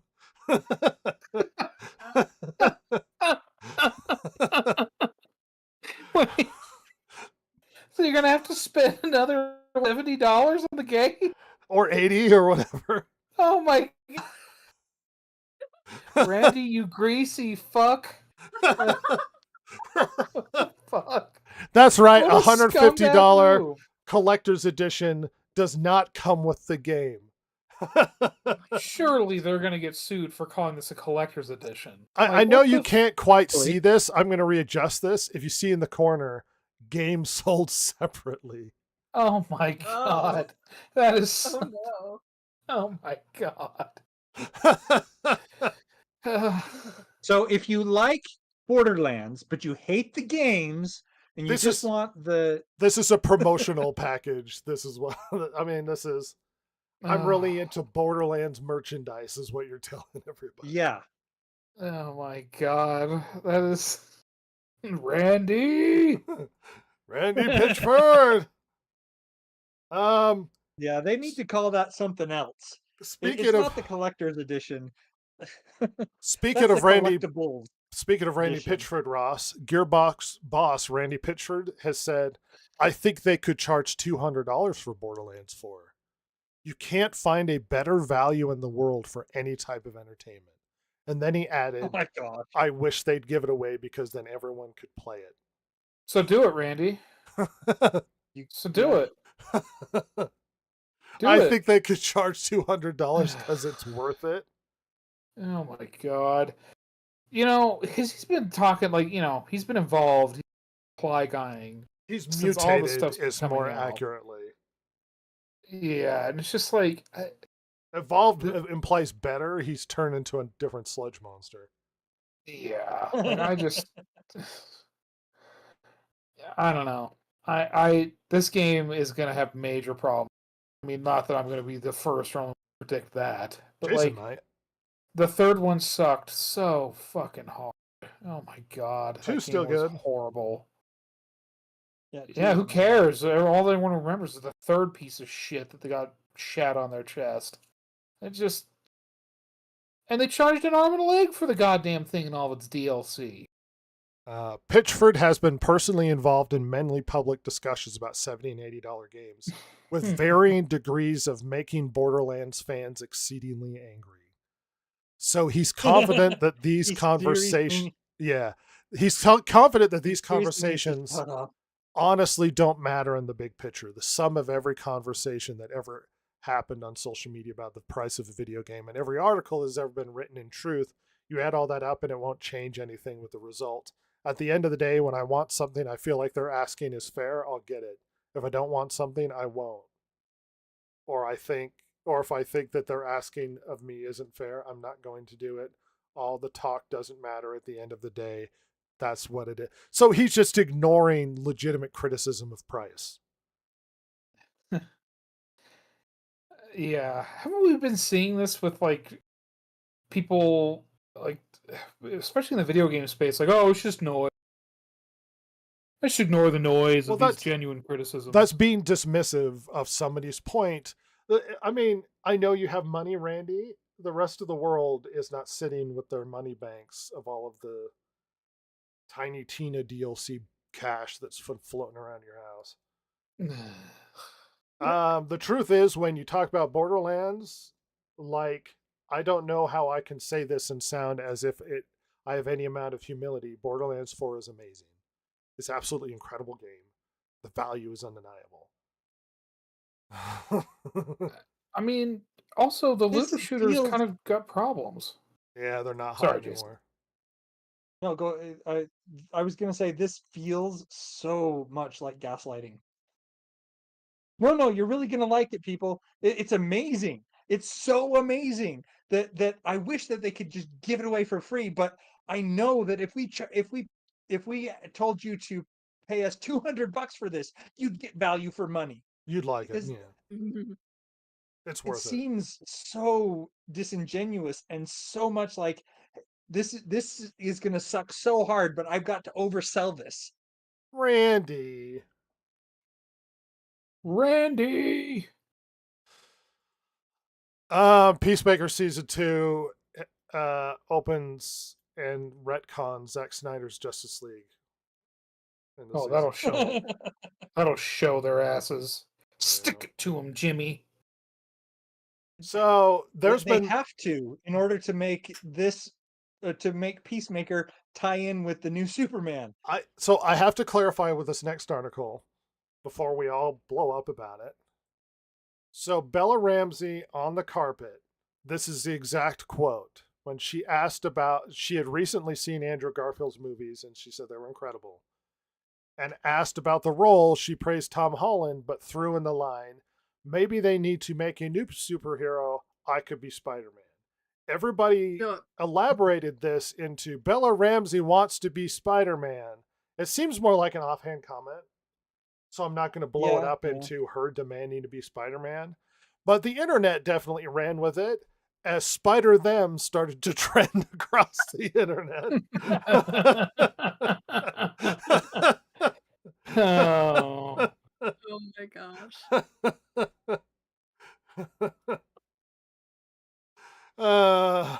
Yeah, that'll go down well. Well, she's already really popular on the internet, so Spider them. Spider them. just horrible, like unflattering pictures of her in AI in the Spider-Man outfit. Does whatever they them can. Yeah, essentially. And if you're confused that this was real, yes, it's real because they even were asking Grok, who determined that 60 to 65% of X users do not want to see Bella Ramsey as Spider-Man. The remaining 25 to 30% thought it would be really funny. and it would be. Hey, everybody, it's Spider-Them. God Can damn. they be both genders? Yes, they can. It's Bella Ramsey. Spider-Them. Look out. It's Spider them. What is it? Do it. Make Bella Ramsey the next Spider-Man. It would be the funniest movie ever. Oh, please do it. Some fans really want to Won't be see a Bella funny Ramsey movie. as Rogue from X-Men. Here's Bella Ramsey as Rogue. Just a funny looking Rogue. Look, I'm a very critical of her in her nonsense. She obviously she identifies as non-binary, but I'm using the she because I don't recognize those pronouns. But regardless, she's a young lady and she's doing her best, and she made an offhand comment. It definitely blew up on the internet because she is the hotness to dump on. But yeah, it would be the worst thing to ever happen, and everybody would hate you for it. So I'd recommend staying away from Spider-Man, Bella Ramsey. Shifting on. No one cares about this, but I'm going to bring it up. In a shocking turn of events, the only place you could ever possibly play Triangle Strategy was on Switch, and they finally released it on the other platforms. It's been out for years. Huh. It is the Square Enix kind of Final Fantasy Tactics game, and I love it. Red lives it. I do. Me and Triangle Strategy sitting in a tree. Yeah. If you love it so much, why don't you marry it, Red? I'm trying. It kept saying no. Oh. They rejected my It just love. wants to be friends. So apparently there's been mass layoffs at IGN recently, and their boss is now leaving.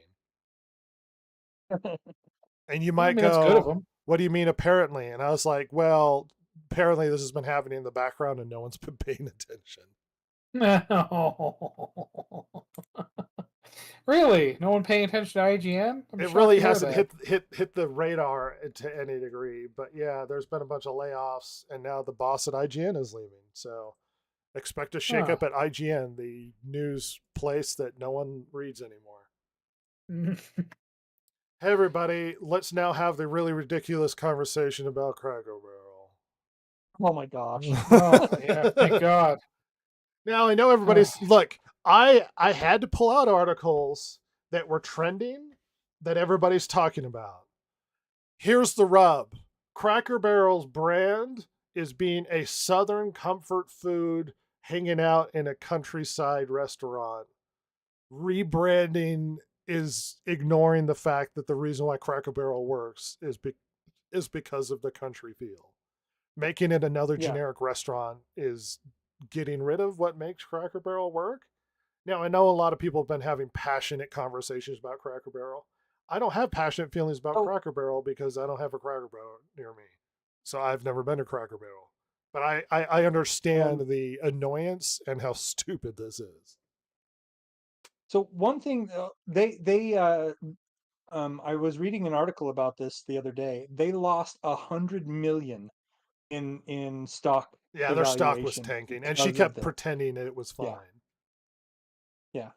And now I want to address the something that I've heard thrown around about this, that the brand, this new logo is woke. It's not. It's just a stupid move. The thing is that everybody knows what the Cracker Barrel logo is. Basically, I shouldn't say everybody, but the Cracker Barrel logo has been such an icon for so many years. Why would you get rid of something like that? It's a bad move. And the article that I was reading, there was a marketing they were interviewing this marketing guy, and he said that basically that it was a stupid move. He said brands struggle for years to come up with an iconic logo that is instantly recognizable and that people associate with so closely with you that it just makes you, it's inseparable from your brand. And the fact that Cracker Barrel did this and now is going away from it is a stupid move. Well, and to be fair, Cracker Barrel's brand has been that way since like the 70s. So it Yeah. wouldn't be unheard of to have a slight rebrand, but like getting rid of the guy, maybe, but you would keep the logo shape and stuff. This seems like a wrong direction to take the brand. And this, it's not even just the brand, it's the restaurants are now becoming like generic modern restaurants, and they look like trash. It's like you go to Cracker Barrel for the atmosphere, for the for the Yeah. barrels and the wood on the wall and the crap hanging off of that's why you go to Cracker Barrel, to get Mhm. scones and sit in a room where Cracker it Barrel feels like you're in a experience. barn. Like that's the point of the brand. Getting rid of, changing the logo and then changing the restaurants is not going to fix the problem. And then sitting there smugly like, well, I've heard from a lot of people that they like it. And it's like, well, not according to your investors. Yeah. Oh. Anybody care any more about Cracker Barrel? Nah. Never I mean, it been is there. very I mean, silly. the thing is that at one point in time, I might have wanted to go to Cracker Barrel, but this definitely doesn't entice me. Apparently it's good, Want but to the go there. rebrand is just turning me off. I haven't been Um, there yeah. in like 25 That years. comfort food kind of restaurant. Now more articles for Ross. This 40-second Battlefield 6 video perfectly captures why fans are upset. Apparently Battlefield 6 looked too much like Call of Duty, and everyone's really annoyed. Hey, guess what, everybody? They're changing it, and they're making it less like Call of Duty now. Oh yeah, this has been hilarious because you have all these. Some of them are legitimate, like people who've just come over from Call of Duty, like streamer types, fucking idiots. And but there's some who have, at least on their Twitter and stuff. I mean, they have clips of them playing Battlefield going back 7 years. That's decent, but like probably relatively new because that's right about when Battlefield 5 launched, I think. But like, there's people so ass mad about this, and it's hilarious when all they're doing is trying to take away like momentum gaining B hops and stuff, which is gross and doesn't belong in Battlefield. Making it less run and gunny. Yeah, I mean, the whole like, look, compared to a game like Arma, Battlefield is arcadey, but when you compare it to games like Apex Legends and Fortnite and Call of Duty, it's much more grounded. So there's a balance to be struck, and they're striking it. And I played a little bit, like a day's worth of the Battlefield 6 beta last weekend.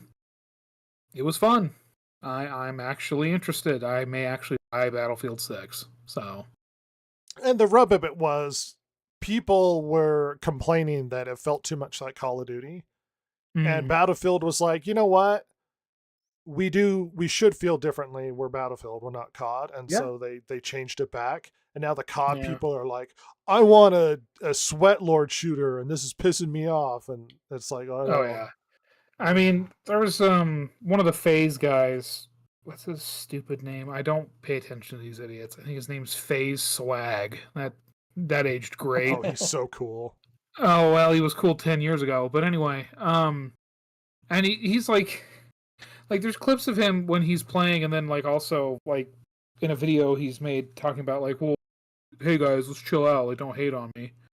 Where like he's playing the support class, and which in this iteration of Battlefield, they have the ability to defibrillate people that are down, and also lay ammo boxes down. Oh, And so there's they're just both yeah, okay. yeah, they've changed it up. It's a little bit more like I think how the first Bad Company was. But anyway, it's been a while. Um, but like it's an important class, and there's videos of him just running by downed people, not picking them up. He's never laying down ammo boxes, and then he's like, "Listen, like if I see a tank on the point, like I'm not gonna go anywhere near on the other and get 9 kills because I got to get clips." Yeah, and And that's it's like, not what Battlefield is about, like the collective effort to take the battlefield and take points and fight battles. It's not about getting high score. yeah, it's PTFO, play the freaking objective. I mean, how many times Yeah, when we yeah. had the summer of Battlefield, Ross, where I'd be sitting there screaming, "Why isn't everybody going after the objective? I don't understand." Ah, yeah, it can be some of the most frustrating things, but when it's good, it's so good. Yeah. Like it's so it Some know of the what- best gaming moments I've had in Battlefield, and not COD, because No. it's more exciting when you're alone hiding from a tank trying to find you from taking the spot, than as opposed to I got a 360 no scope around the corner or some dumb bullshit. And it's just, yeah. I mean, it's Battlefield's always been so much more exciting and fun to me. Oh, absolutely. It was a game that I was very jealous of PC gamers getting to play Battlefield 2. And then when they finally made a Battlefield 2 Modern Combat, I bought it and I played the hell out of it and I loved it. Like, and I was a fan ever since. So like that's those are the moments. Battlefield makes you feel like you're part of a war. Yeah. Yeah. But yes, the drama's been funny. Love it. Moving on. I found this article really interesting. I'm going to put it up really quickly. Former PlayStation boss said he greenlit Ratchet and Clank on PS4 despite Sony saying no one wants to play that old game. Yeah, they basically kept telling Oh my him that gosh. no one wants to play it despite him greenlighting its efforts. And his argument was that around 80% of PlayStation 4 players weren't even familiar with the brand. So for them, it's brand new. It's not an old game. Oh my god. And And the thing is, and that game was very popular. yeah, like, and the funny thing is, like, that there had been Ratchet and Clanks on the PlayStation 3. It wasn't that old. It's not like he's reviving a PlayStation 1 game. What the hell? Yeah. God, Well, these people even are then, idiots. you can still revive a PlayStation 1 game and have a success from it, because if you make a good game, if you build it, they will come. You're going to get the people who knew the first game and are still fans of it, and you're going to get the new players because you made a great game. Now, this might actually be due a massive discussion, but we're just going to address it lightly. There are efforts in the Writers Guild unions to try and bring podcasts and YouTube channels under the Writers Guild unions. Well, you guys are all scabs. I'm joining the union. Screw you. Well, despite the fact that it wouldn't work in this climate. What do you mean?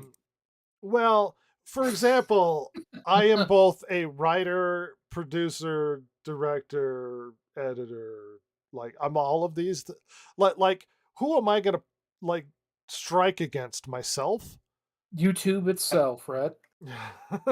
Podcasts Also- are more of a gig economy. It's sort of you do things as you go, and you can't organize that. Like, what are you going to promise? Benefits?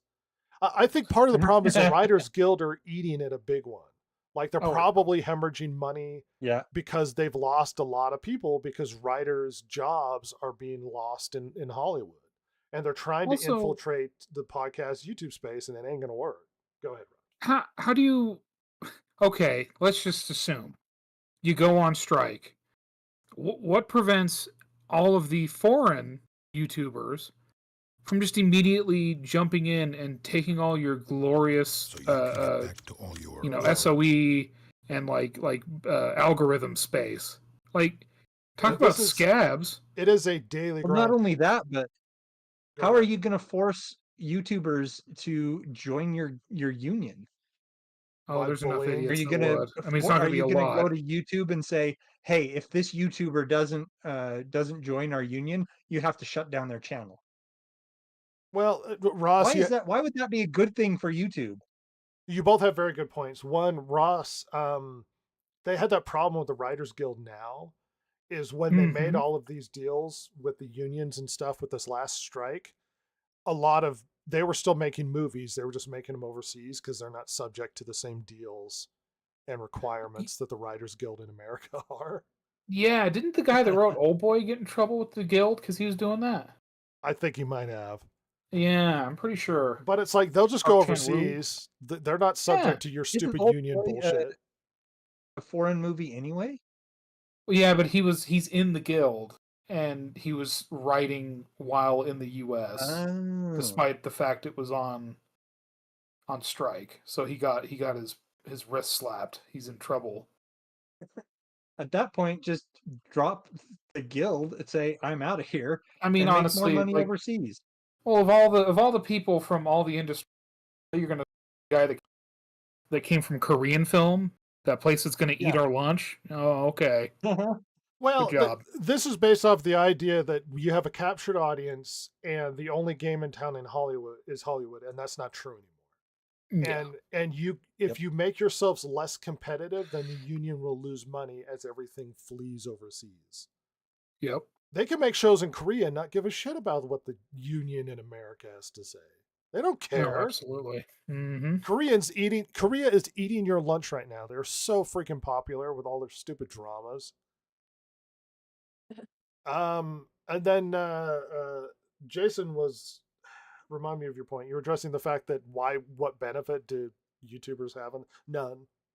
Well, so what I don't understand is the Writers Guild is like, okay, what are they going to do if they come to us and they say you have to join our guild or you can't do your podcast anymore, and we tell them to go screw themselves? I mean, are they going to go to YouTube and say shut this channel down? They might. Why would YouTube even do that? Not like they're you- getting paid by the Writers Guild. It wouldn't be a good thing for union, but they need to. Essentially, what it is it's only good for the unions and theoretically the collective bargaining of the people underneath that umbrella. But YouTube, it wouldn't be good for Right. YouTube. They wouldn't care for it. No. So would- YouTube would just laugh at them. Say, we're Well- not going to shut down this YouTube channel if they don't join your union. Well, let's say theoretically it does happen and YouTube unionizes. It will be dramatically reduced to a lot smaller group of people because it will now have this exactly. sort of threshold of all of these small YouTubers or a 14-year-old doing little videos in his basement. All of them will go away because they can't exist under this paradigm.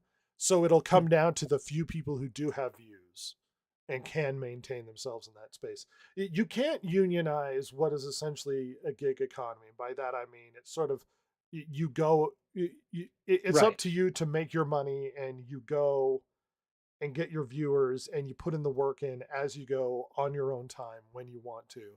It doesn't work in a union space, but the unions are trying to infiltrate the space because they desperately need the money and more Yep. people attached to them. This And isn't what are gonna they work. going to do? Are they going to actually guarantee us an audience? If we join your guild, So if I What are you going to do join for us? with my handfuls of viewers, are you going to give me health insurance? Is that the Well, plan? no, I mean that's the thing though. Yeah. Like as it is now with the writers, you have to have X amount of work before you can either A, be a member of the guild, or B, get their benefits. So so it's only for big YouTubers. I mean that's what they want, 'cause Yeah. money. They want the Obviously. Mr. Beast money. But Yeah. like the thing is, you're gonna have a few like upper to mid, like a couple like more mid level, maybe a couple upper YouTubers maybe fall for this if it does happen. But a dude like Mr. Beast ain't gonna fall for No, it would just damage him. No, it's not gonna do him any good.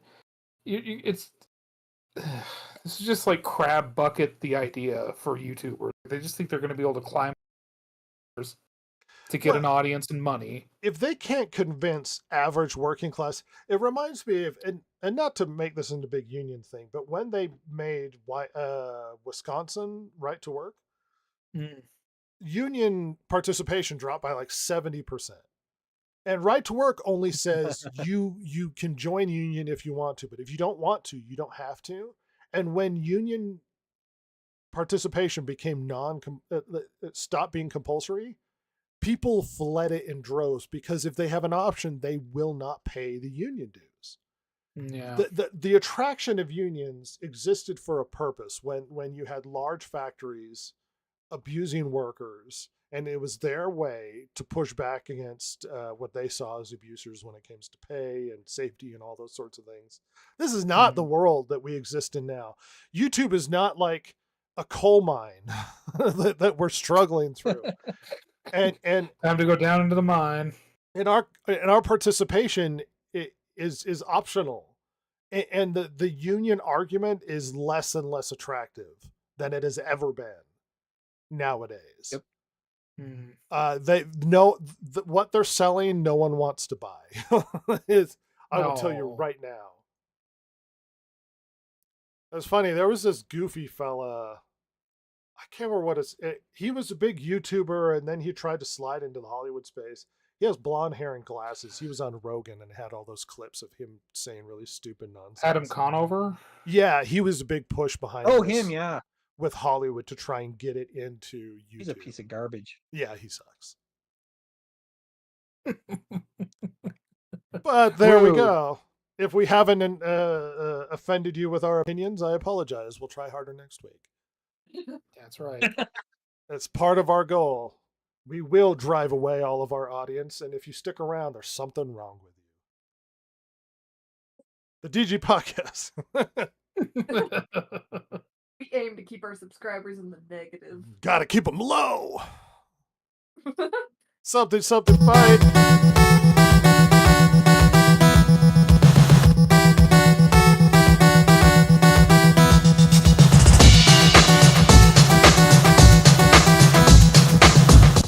That's right, everybody. We've wiped, and some of us haven't washed our hands, but we were out of the toilet and back in the spaceship. It's time to... What, Ross? Well, no, I'm sorry. I just had to clear my throat. It's time to have a stupid discussion about inane characters trying to murder each other. Yep. We're finally Hey, down it's to the poorly final. formatted again, everybody. Watch as I awkwardly try and fix this. Do. John Cena's a shill for the Chinese, and a man is going down on him in Peacemaker. Yucky. Gross. Hustle, loyalty, respect. And the CCP. Respect the CCP. Chairman Cena. My favorite chairman. What if that happens? They just name him as he just okay. He just leaves. Well, he speaks Chinese, just apparently with a horrible accent. Bing chilling. Bing chilling. Bing chilling.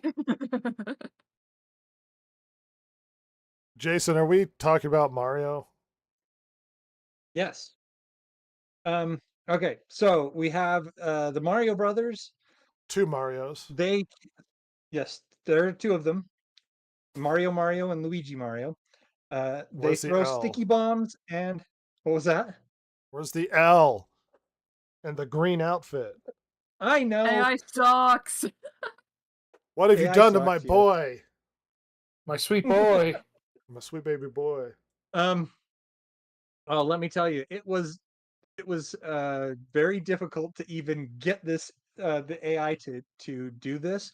I had to go through like 3 or 4 image generators because half of them at least were like Mario Brothers is a trademarked image that we can't draw that. You want to know a problem with AI generation now?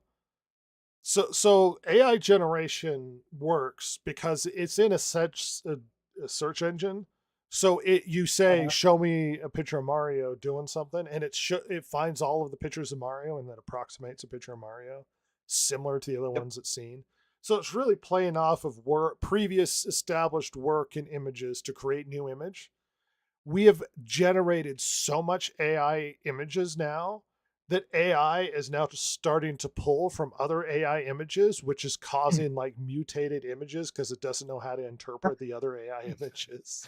Yes. It'll put in a yes. third arm or Well, some unclean, like it's actually it's like inbreeding in terms of AI. It's just causing weird problems now because it's now starting to pull from other AI images to generate their Yes. own AI image. They're like, what? Mario always had a tail. I don't understand. He's part You- lizard. Obviously. Hello. Hello? the other half of the AI image generators that I was using would be like, "Oh, you want to put a weapon in this? That's against our usage policies. We can't show violence." I'm like, "Oh my gosh." We went from black people in the Wehrmacht to Mario can't have a gun. No. They actually That was a edited game. a lot of the promotional posters for Thunderbolts. They took out all their guns Oh my god. so that they weren't holding it. Ugh. Yep. So we have the Mario Brothers. They throw sticky bombs and they can only see movement. And they are going up again in the final against the Grim Reaper, who is Who covered in sees eyes everything. and is armed with a lightsaber. Who would win? Go. Silver, you take over. Bombs explode, poke out the eyes. Skeleton can't match it. You were not prepared for this discussion. No.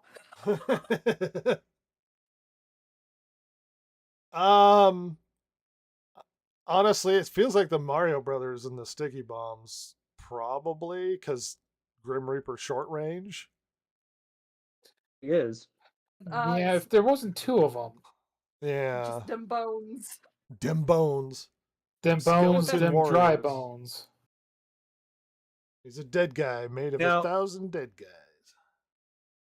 ChatGPT says in most settings, the Grim Reaper wins. His all-seeing eyes counter their movement-based vision, and his lightsaber trumps sticky bombs up close. The Mario Brothers only stand a real chance if they can control the environment, lots of corners, traps, and choke points. Does They're that fighting- change anybody's What opinion? are they fighting in the maze of Knossos with the Minotaur? Yes. I'm glad you asked, Red. I think that's true. Traps and choke points to lure the Grim Reaper. Yes. There's 2 of them, and they can get them from different angles. He goes for one, and the other one throws true. them off. Like, this is easy. I like the Grim Reaper with a lightsaber, but goodness, the Mario You know who I Brothers think with would have sticky done better bombs. in this situation? No, I don't Hmm. want to hear what you want to. I don't want to hear this Why? I What do you know. mean? because you're going to bring up a disgusting creature that should have died Well, I mean, I think, Red, if we look back, it did die. because it should have died. Well, look, Our beautiful, sweet guacamole boy. No, well, look, Yeah. Guacamole versus Grim Reaper, not as effective. Bombs against Grim Reaper, probably a lot more effective. But guacamole It against definitely bombs? has the advantage of both ranged and area of effect. Actually, I think So, I mean, Mario the- would the- probably blow Guacamole Squid with his shocking poker. The sticky bombs? Oh yeah. Yeah. No, he just reform. I mean, you know. He's not the Just overcooked. T1000. What the hell are you talking about? I think he is the T1000. Anyway, Have you seen this boy? I've seen him, and he's my sleep paralysis team. You want to know something Um, cool? The guy that played the Hmm. T1000 is John Cena's dad in Peacemaker. Bring that back around. Oh, I'm really sad he's in that. Now you've just made His me career's sad. gone downhill. I'm glad you're sad. I'm glad. Well, why do you want to hurt me, Red? Well, Ross, your opinions are harsh, and you're unwilling to give things a chance when I give you recommendations. First one, I'm not sure Oh. on. The second one, maybe. Um, there's two So of we these have- boys. let's- I don't know how it's gonna win. No, yeah, Mario, the Marios win. All right, we have a consensus. The Super Marios Marios. win. Silver, do you even want to? I mean, I'm a I Luigi I boy. think she. I think Mario's. Come on. But is it your time of Mom. month? Is that why you're so quiet this podcast? Whoa! I was thinking her And- time of month when she likes to have quiet times. I don't know what you were talking Yeah. about. Uh-huh. For a week at a time, I enjoy quiet time. I need to, I need to constantly bring up like imply perpetually that she's on a constant period. It's, yeah. The I mean, I never-ending guess. Shark Week. Oh my god. So you need to Bring calm me down the there, champ. brownies. Bring me your slut brownies. Bring them to me. That's right. We made a character where Silver is a witch that lives in a swamp and demands that villagers bring her slut brownies or she kills their children. Very dangerous. Bring Yes. me your slut brownies. It's like Halloween where you have to, carve jack-o'-lanterns and leave them out in order to ward off the scary demons. Except it's me. Except it's her and she wants brownies. Yeah. It's silver. Weren't you going to make some and bring them to me and satisfy my needs? Yeah. Yeah. When is that happening? I had better things to do. Oh my gosh. Oh. Roasted. Like your Absolutely time of the roasted. month. Brownies are forever. Well, that's it for this round or this bracket. We have the Mario Brothers come out on top with their sticky bombs. Suck it. Oh, Rhett, I will bring you this up because I need to get more details, but I have an idea For what? if you want to continue doing this. For the next one of these we do. Oh, yeah. I mean, we forced Jason to do this so we could coordinate with Jason. But yes, if you have a good idea I was for the actually next going to one. ask if there were some ideas for the next one. Well, we'll keep this into the background and this will move on. Yes. Yes. Yes. Yeah, get hyped for the future. Put money on our Patreon to find the secret. I think we still have a Patreon that no one ever donated to. Yeah. You know, Yay. I love having a podcast no one watches. It's really funny because there's no pressure. Like, I don't care. And so I just do it for fun. I think if we suddenly had a lot more viewers and expectations, it'd be a lot more annoying. Might be a little bit, more stress. A lot of like, well, Rhett, you said something different in this other podcast. Freaking canon is ruined now. And it's like, the seat of my lore pants, of the brother. Podcast. The podcast lore. That's right. Got to keep canon straight. Well, Yeah. I read apparently from Christopher Tolkien that was part of the reason why we actually started getting books from his father Uh, was because when he did The Hobbit, it was always meant to be like a children's tale. You tell kids at the side of the bed when they're going to bed. hmm. And he was telling it to his son, and Christopher goes, "But Dad, I thought last week you said that Thorin's hat was green and his thing was silver." And then and then J.R. Tolkien stopped and went, damn kid, and then he walked over and got a notebook and started writing it down.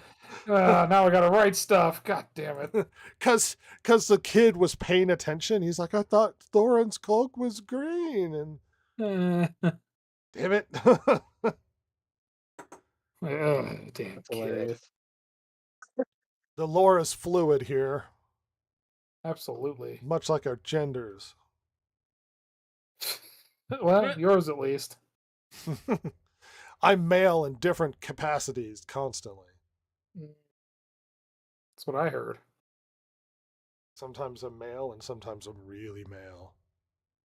Super male. I identify as Mega Chad. I started hitting my chin with a hammer to really want to get that jawline real sharp, you know? I really want to be an Indian man with a Mega Chad jaw. Yep. What do you think Absolutely. I put Giga Chat on the thumbnail? Yeah, that's right. We did have Giga Chad on the thumbnail. Men are back, everybody. We're ruining Disney. Silver makes the Wow. thumbnail, so if you have compliments, direct them to me. Oh. Because without you, she would be nothing. You will be nothing. Nothing. Nothing. Hey, everybody, it's been a fun podcast. Comment, subscribe, leave. You know what? I challenge you to leave comments under this podcast that have nothing to do with what we discussed. That's my challenge. Pretty interesting. Just start talking about random things. Anyway, thanks everybody. Goodbye. Bye.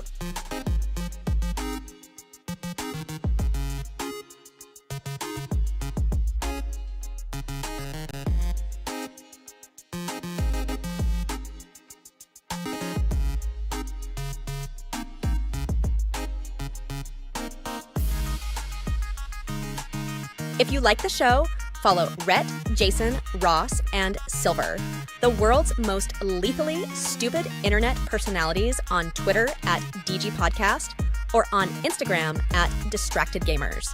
If you liked or hated what you heard here today, you can email them at thedistractedgamers@gmail.com and share your feelings. Not that Jason would care, since he hasn't any, of course. Oh my God, it's so juicy.